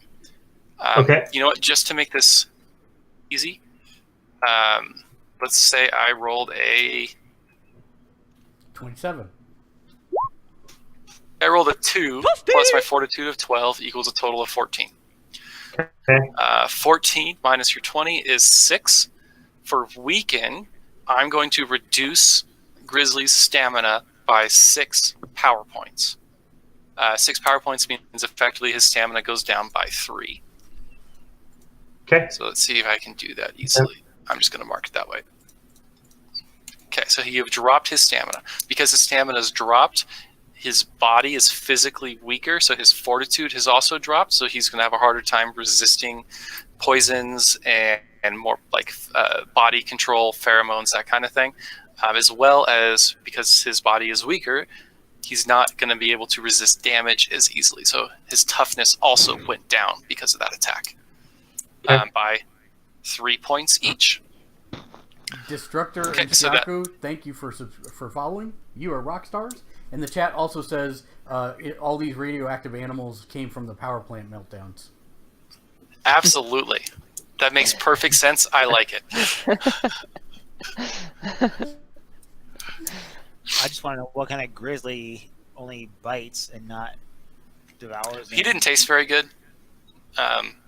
And the man Grizzly knew that anytime you're attacked by a bear, you punch him in the nose and then you go in the fetal position and play dead. And it worked. I had one more question before my turn is over. So I have a speed of flight of 120 miles an hour. Okay. How do I demonstrate that on the board? I wasn't sure. So that one I'll defer to Dan, but normally it's a little bit more. Go ahead. We're going to get into this a lot because Mark has a really high fly speed. You have a very high fly speed. Our fifth player Surge is a speedster. So essentially what it means, do you have move by attack? Yes, I do. Okay. Yeah. Essentially what it means is you can move before and after your action, and you'll just tell me where you are.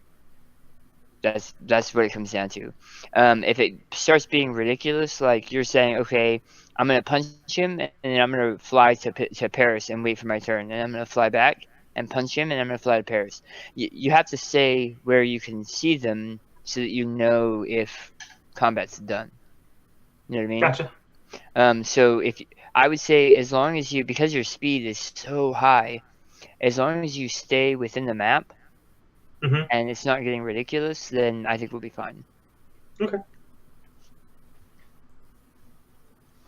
All right. Yeah. Yeah. I moved and I attacked, so that's my turn. So thanks, guys. Okay. Wonderful. After Aeon, we go to Sheba. She's finally done breaking the lock with her ice beam. But seeing as her two compatriots are in trouble, she is going to create a ice platform sliding up,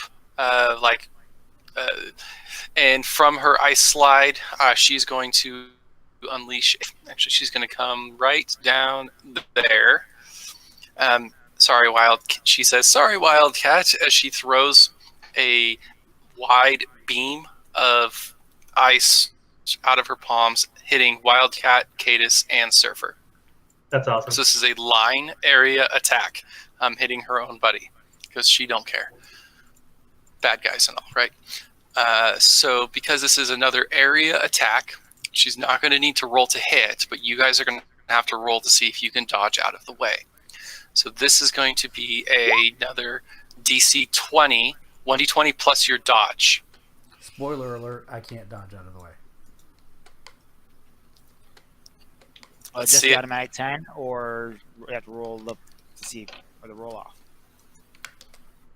So you've been hit by the beam, Cadus. We'll see how much damage in a moment. Mark, you have also been hit. Wildcat. Duh. Let's see, what is Wildcat's dodge? It is a 12. Wildcat does not dodge out of the way. So all three people were hit by this beam. This beam is going to be a DC 25 toughness check. So everybody that was hit, the three of yous, roll 1d20 plus your toughness.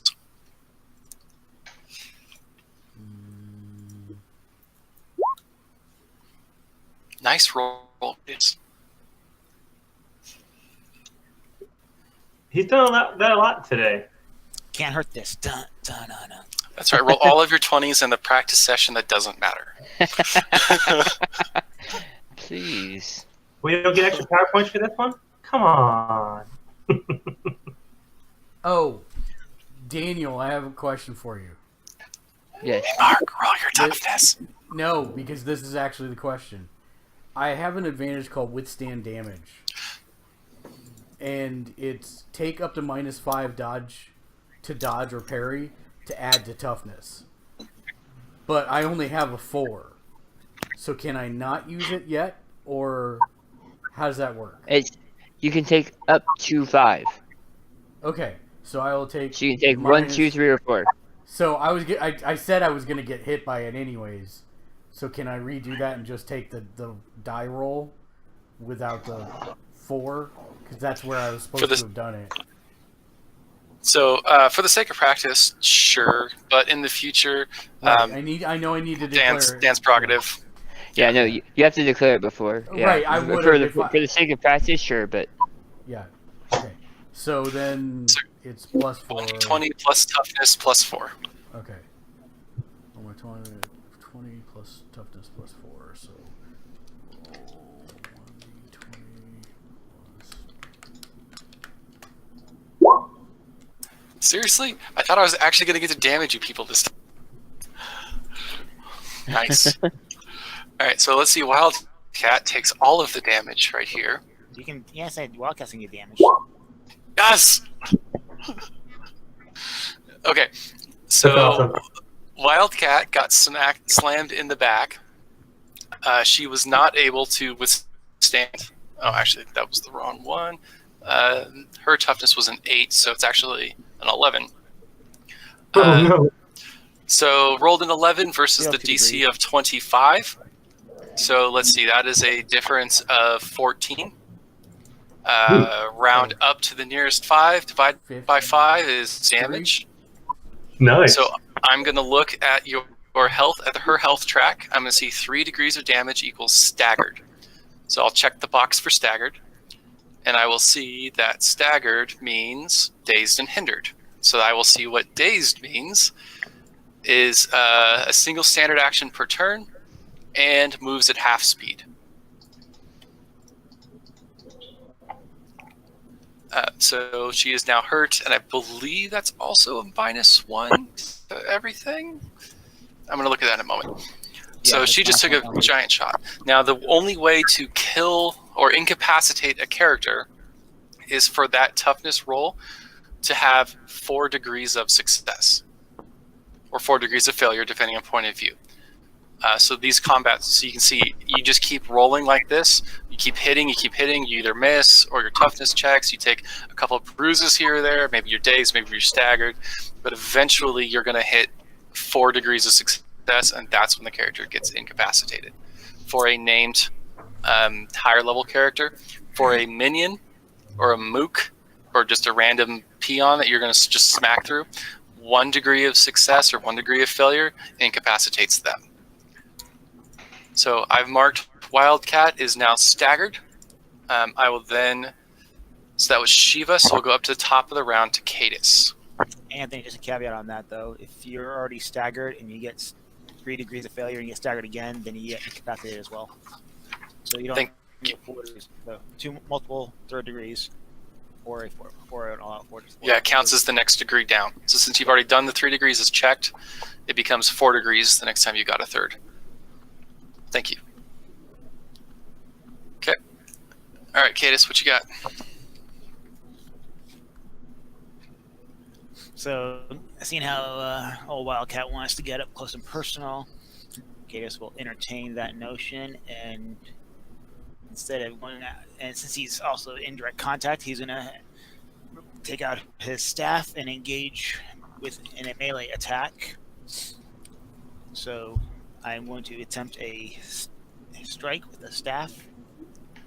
So that is going to be a roll of 1d20 plus 12. For a 31 to hit. Nice. Okay. She is a parry DC of a 22, so you have hit her. So she's going to roll to see if she's able to resist the damage. What is the damage DC for your attack? Damage DC is 19, and don't forget you have a -1 penalty as well. Okay. So her toughness is an 8. We'll subtract a -1, which is a 13. So 13 versus your, what was your DC again? I'm sorry? 19, so 2 degrees of failure. So 2 degrees, so now she is also dazed.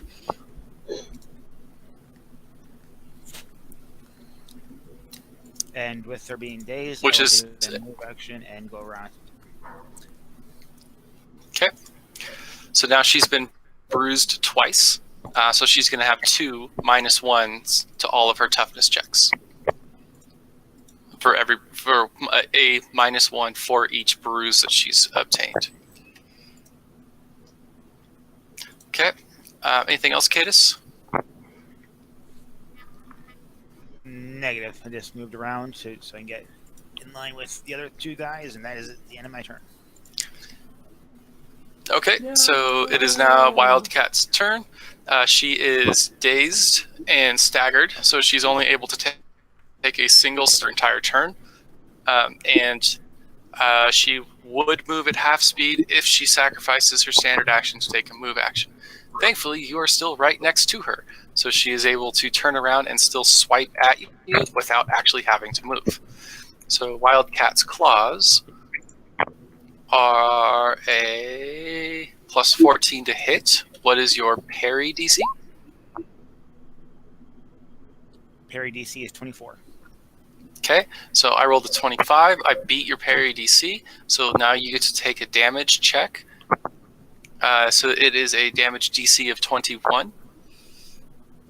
So roll 1d20 plus toughness versus a 21. Wait, why is he doing that? Cat turned around and swiped at Cadus. I I rolled the 1d20 plus 14 to hit. He's seeing if he can resist the damage. And I cannot.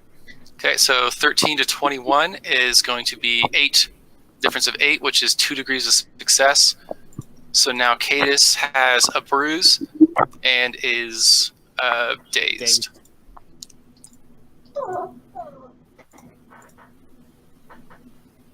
Okay. So that'll be Wildcat. Surfer. I'm just going to. I think I'm going to.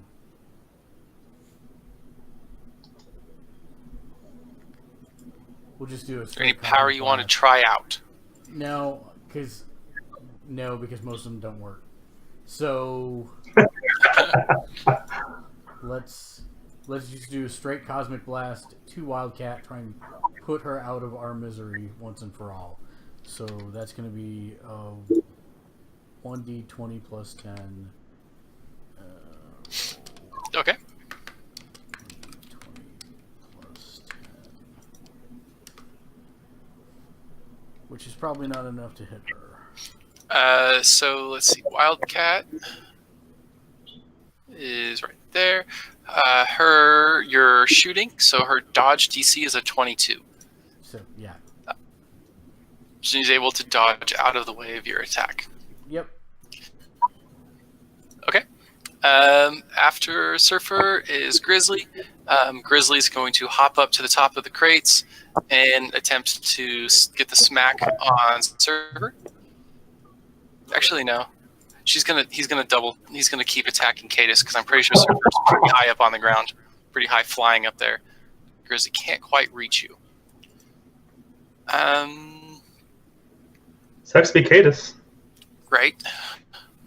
So Grizzly is going to swipe with his 2 bare claws and then also attempt to bite at you with his teeth. So this is he does that.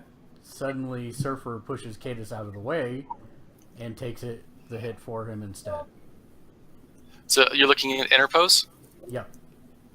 Okay, so interpose will be after Grizzly hits Cadus. Oh, so you okay. can use it. You can effectively use Cadus's defense if Cadus is hit toughness.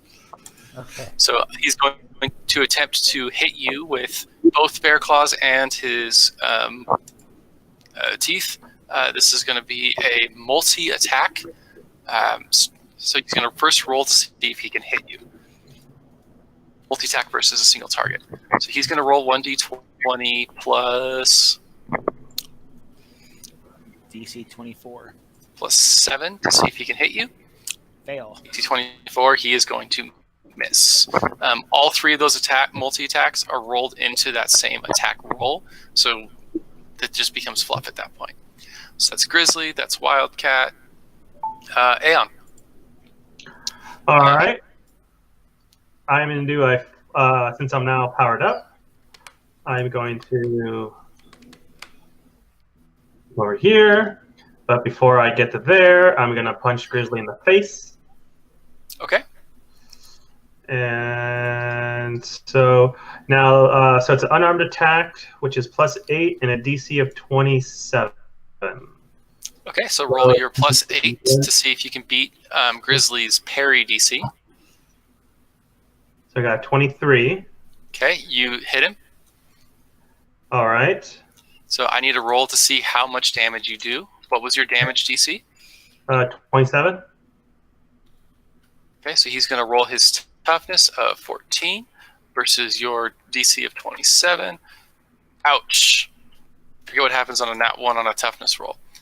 I'm going to, either way, it's a failure. I'm just going to add a degree of success because I forget what that does, and I'll look that up later. Note to self. 1 on toughness. So he rolled a 15. What was your DC one more time? 27. 27. So 15 to 27, difference of 12. Round up to 15, 3 degrees, but it's a 1, so I'm going to consider that 4 degrees of success. Because I Okay. forget what the 1 does, I'll just add a degree. I just knocked him out. So with 4 degrees of success, he is knocked out. Nice hit. What? I don't play. Okay. And then don't forget to knock down your life pool by 1 for your strengths. And then do you have anything else that you wanted to do? I figured that was a move action and a attack, so I think that's all I can do, right? Yep. Yeah. Then Okay. yeah. All right. Is going to go next. As Wildcat and Cadus are in their own little cat fight, Shiva is going to blast ice particles at Cadus's feet, trying to freeze and lock him in place. So this is going to be an affliction to attempt to hold you down. So this affliction, Ice Bomb, she's going to have to roll to see if she can hit you first, which is going to be a versus your dodge. So she critted on the attack roll. So when you crit in this game, if you guys look at your character, I believe it's on the character sheets. It is not. No, the actual crit roll is on there, but not the crit actual bonus. What happens when you crit? So there's a couple of things that you can choose when you crit. Something cool happens. Could be more damage. It could be a different status effect. It could be something that's just kind of editing the scene and playing with what's going on. So I'm going to hold the crit for the moment. I have hit you. So now let's see if you're able to resist the ice bonds that are coming after you. Because at the last second, I push him out of the way. Perfect. Okay. So instead of Surfer being hit by the attack, I have now hit... instead of Cadus, I've now hit Surfer. Right. Surfer is interposed and is taking the shot for Cadus. So I've hit Surfer. I've critted against him. So Surfer needs to roll to see if if Shiva's able to lock you down. So go ahead and roll a 1d20. So the way that her power is written, 1d20 plus dodge. So whatever your actual dodge is, that's what you're going to roll. So if I want to remove up to 5 from that dodge, correct? It wouldn't matter because this is not going to do a toughness check at all. Oh, it's not. So this is not trying to hurt you. It's trying to lock you down. I'm encapsulating you in ice. Got it. Okay. So then I actually need my dodge number. So let me see here. Your actual dodge, not the dodge DC. So was that her ice attack that was a 20? Correct. Yes. So you were talking about what you could do? Right. That's Yeah. the advantage. So, which is a +5 bonus to attack's effect rank. So you could add 5 to damage, or if it was a not damaging attack, you could add 5 to its effect rank. Okay. You could add its added effect, which adds another effect of your choice with a resistance of DC 10 or 15 for the damage effect, against which the targets must make a separate resistance check. So if this is a non-damaging attack and you crit, maybe it does freeze the opponent, like does freezing damage. Or an alternate effect. The attacker can choose an alternate effect to the attack without using extra effort. So it's like having a free extra effort. Perfect. And then just so I'm looking at the same thing so I don't lose what you just said, what page are you looking at? The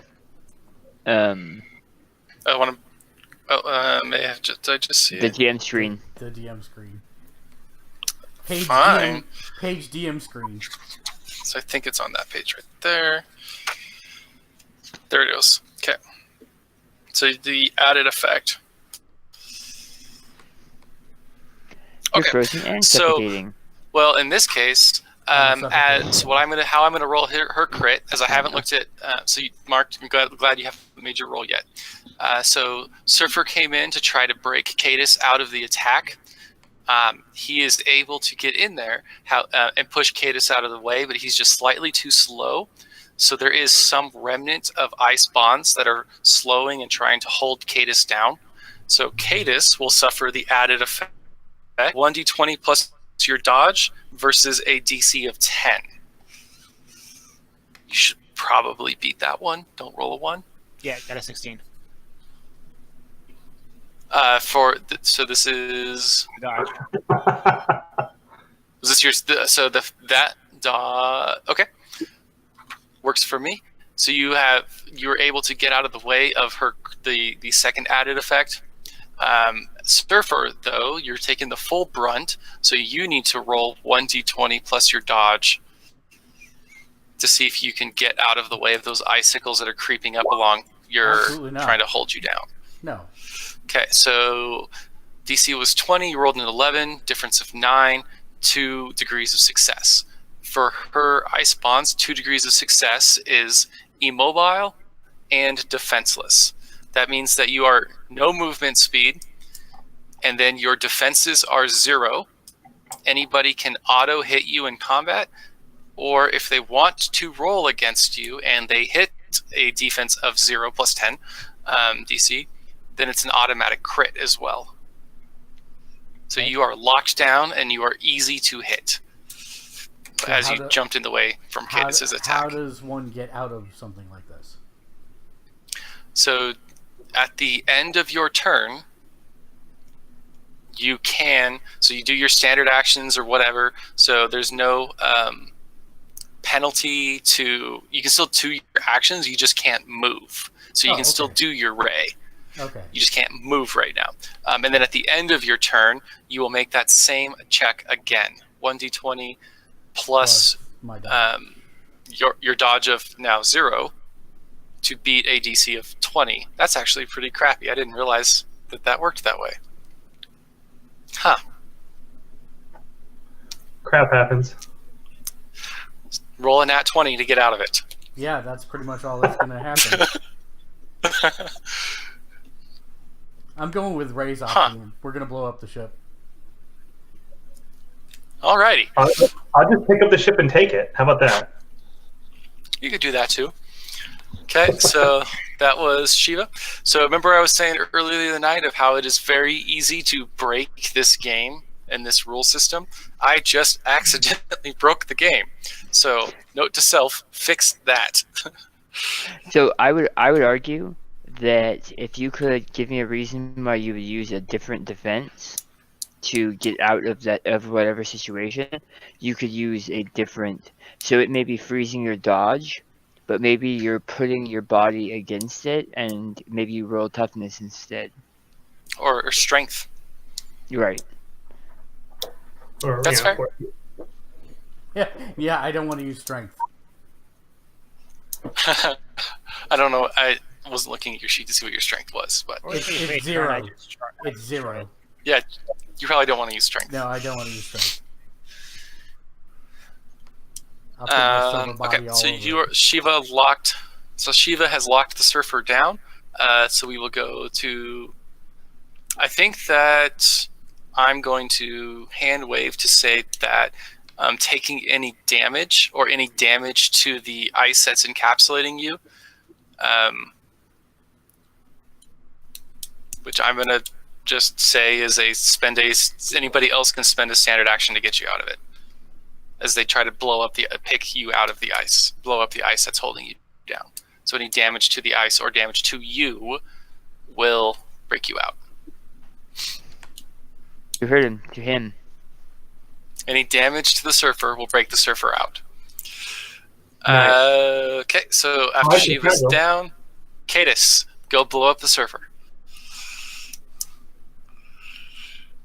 Not the Or just go after Wildcat or Shiva. the ship. So this again comes back to how quickly we break it. I.e., technically I could charge. I spend one round to charge up a large object, i.e., the ship itself, in which case the next round it goes boom. It's true. So your power, as written, yeah, you touch the ship, and then in a round, the ship explodes. Because that's Gambit's ability. So, for the record, the ship is much too large for Gambit to blow up in that manner.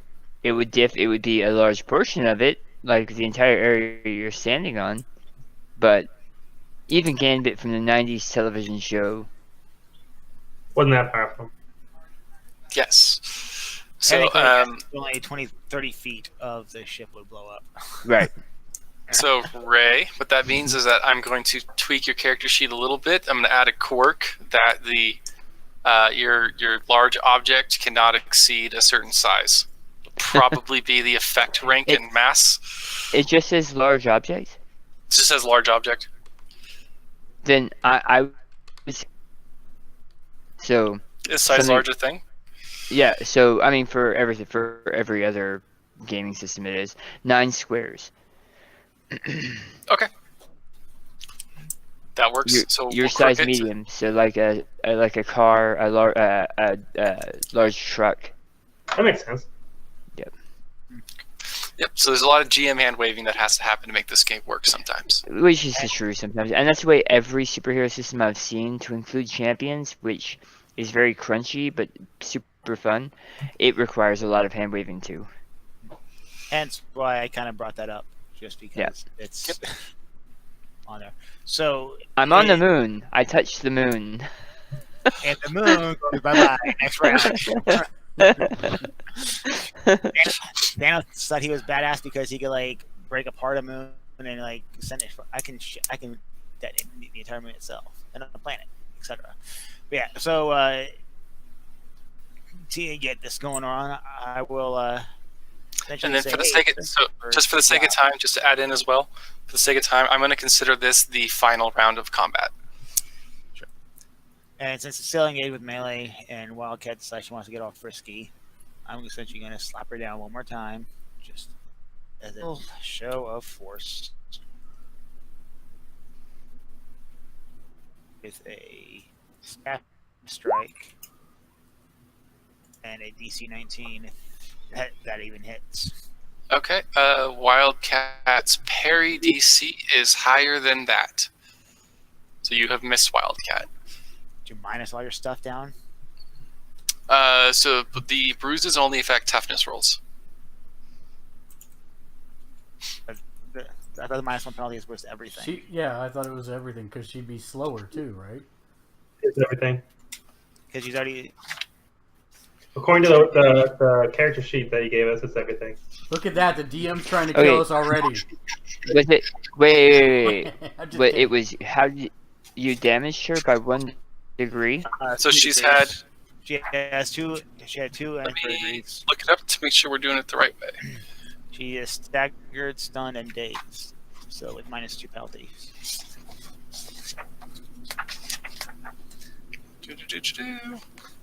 That's where I was.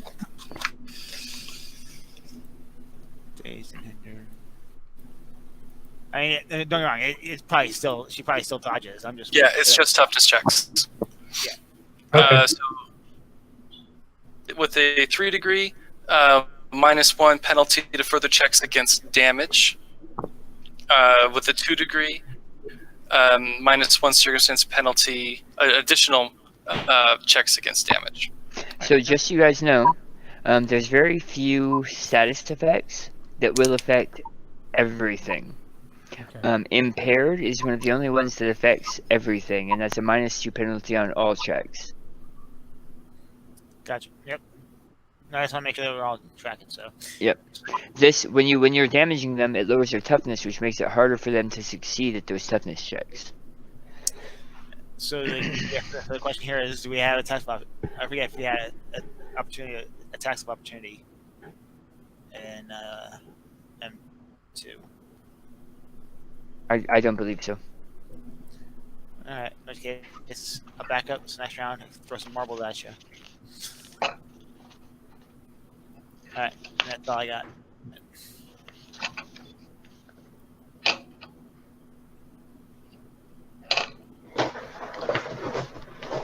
All right, Anthony. So I believe Grizzly's out of the count. So am I next then?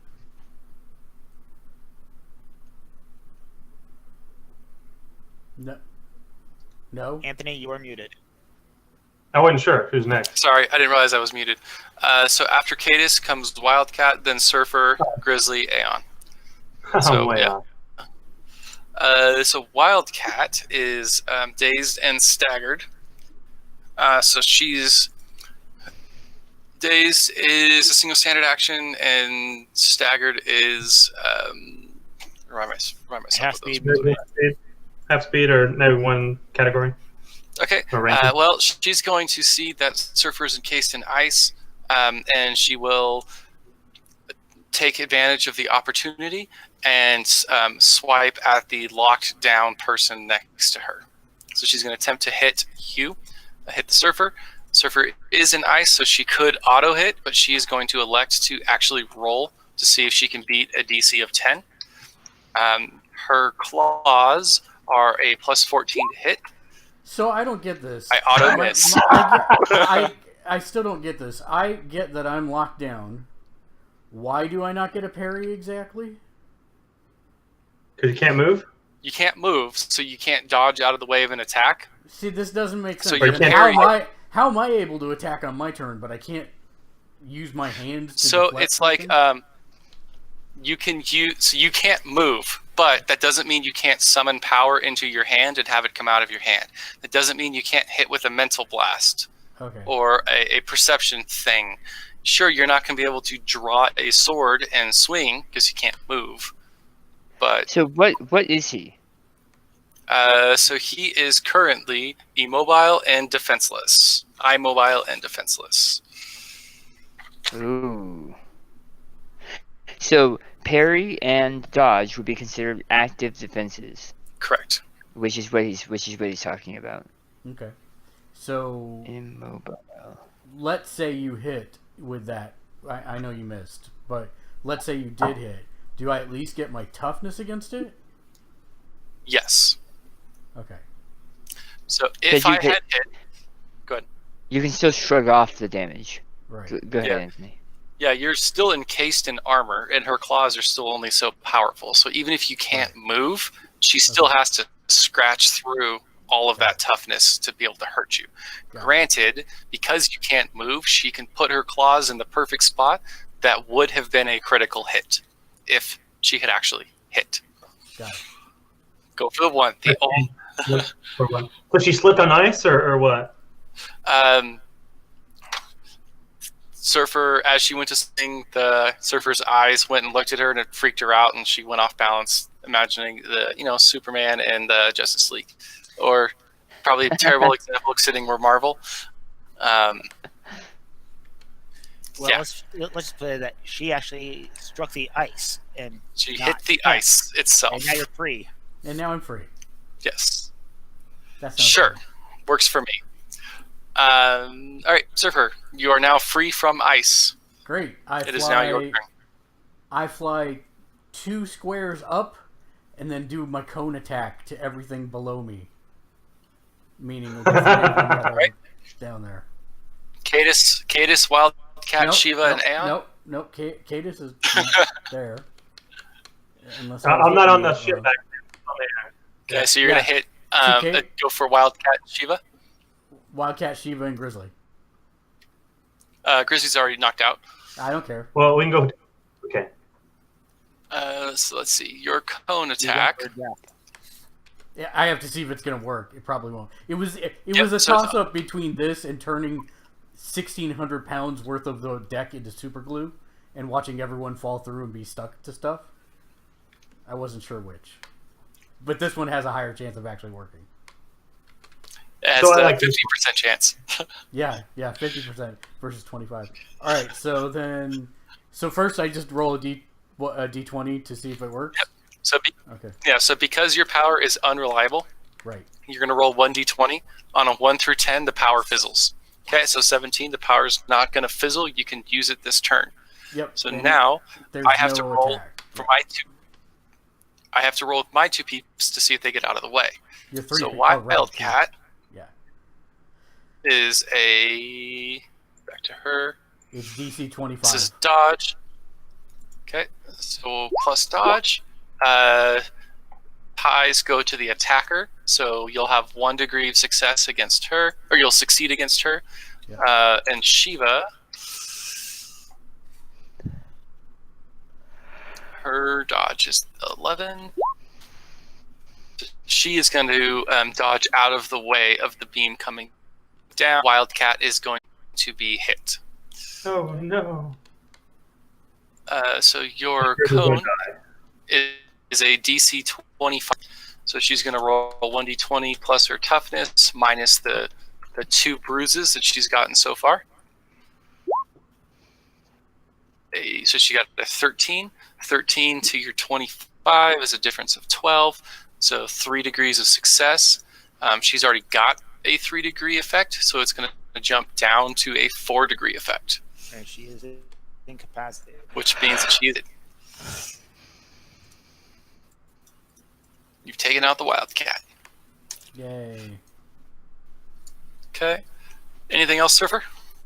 No.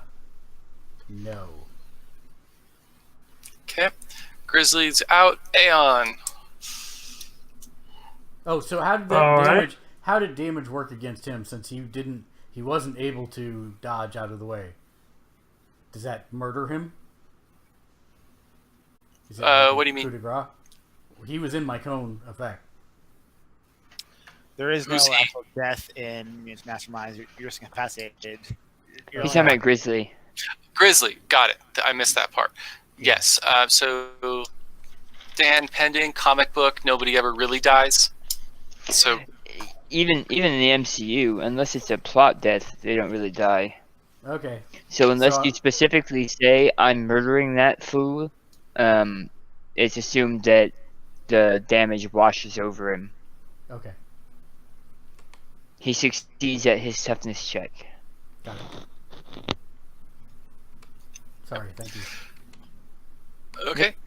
Aeon, can you take out Shiva in one shot? I'll try. Maybe. Okay. All right. I'm gonna fire off my death ray, Okay.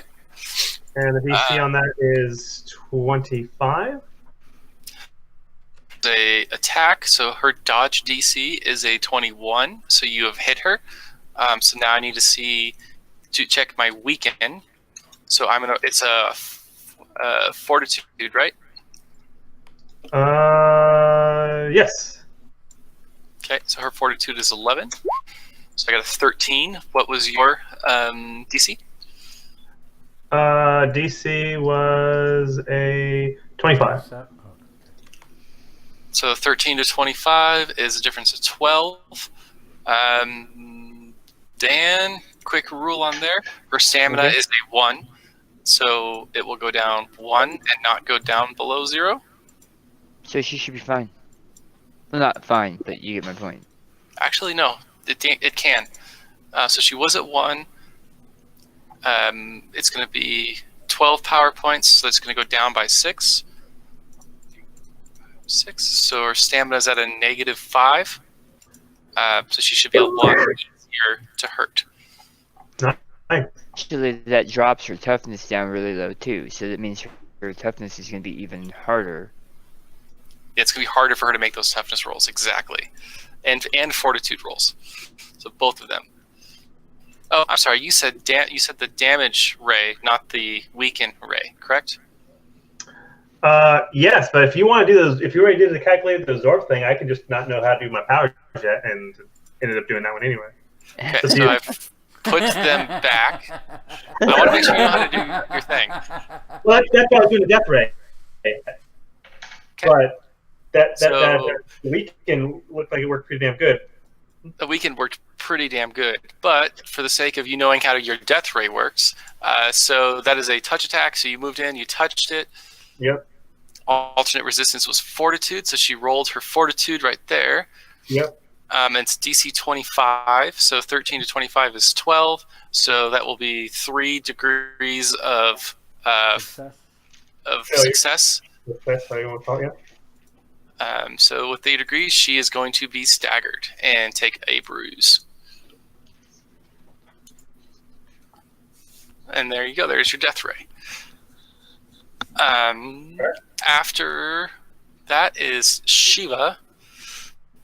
And she's going to say, as her 2 buddies go down, screw this. I'm creating an ice slide and leaving her friends for you and sliding off into the sunset And to did come you back say and fight you guys another day. There are no opportunity attacks in this game?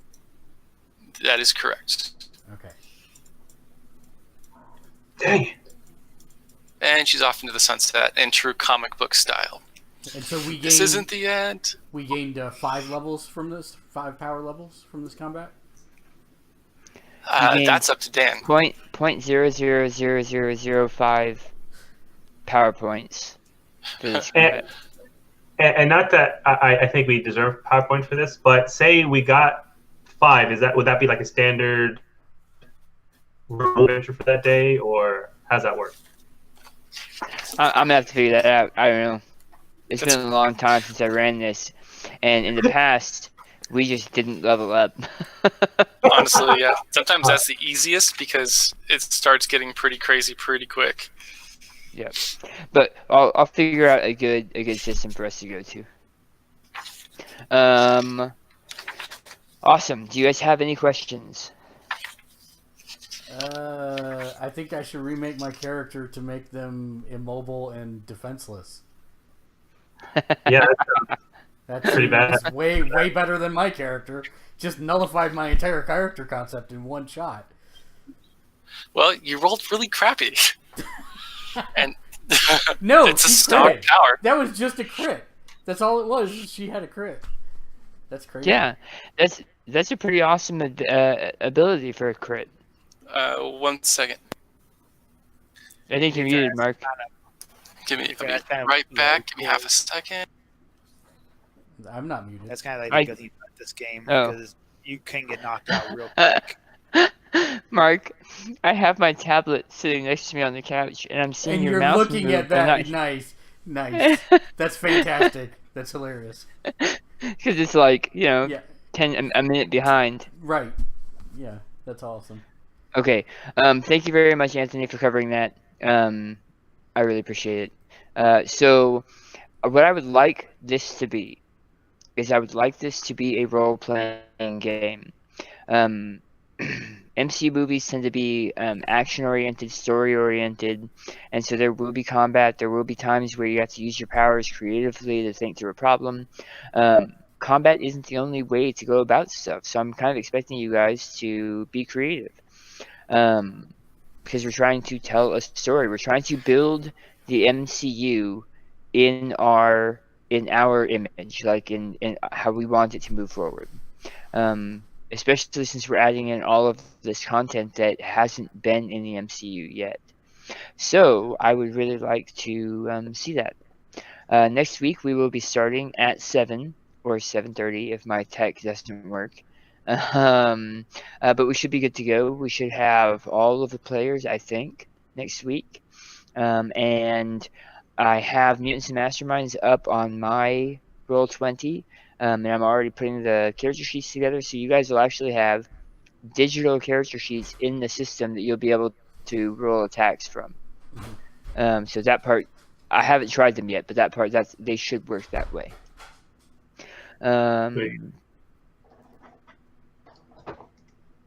Do you have a question? No? Okay. Okay. Okay. Well, so that's essentially what I'm looking at for this game, for this Mutants and Masterminds Rise of the Mutants game. Cool. Perfect. Cool. Well, thank you very much, guys. I think we are right on time. It is 9:54. Mark, you want to head us out? Yeah, as always, if you like the stream, make sure you hit the follow button. Again, thank you to Destructor and everyone else that participated in the chat, including, I'm scrolling back up, it was Shiako, so thank you very much for following. If you want to support us, hit the subscribe button here on Twitch, Or if you're on YouTube, you can head over to our Patreon page at patreon.com/gamersledge, where for as little as $1 a month, you can get your name on every single show that we do, just like these fine folks that are coming up next. For Daniel, Anthony, Ray, Nick, and myself, thanks for watching. Until next time, game on. Game on.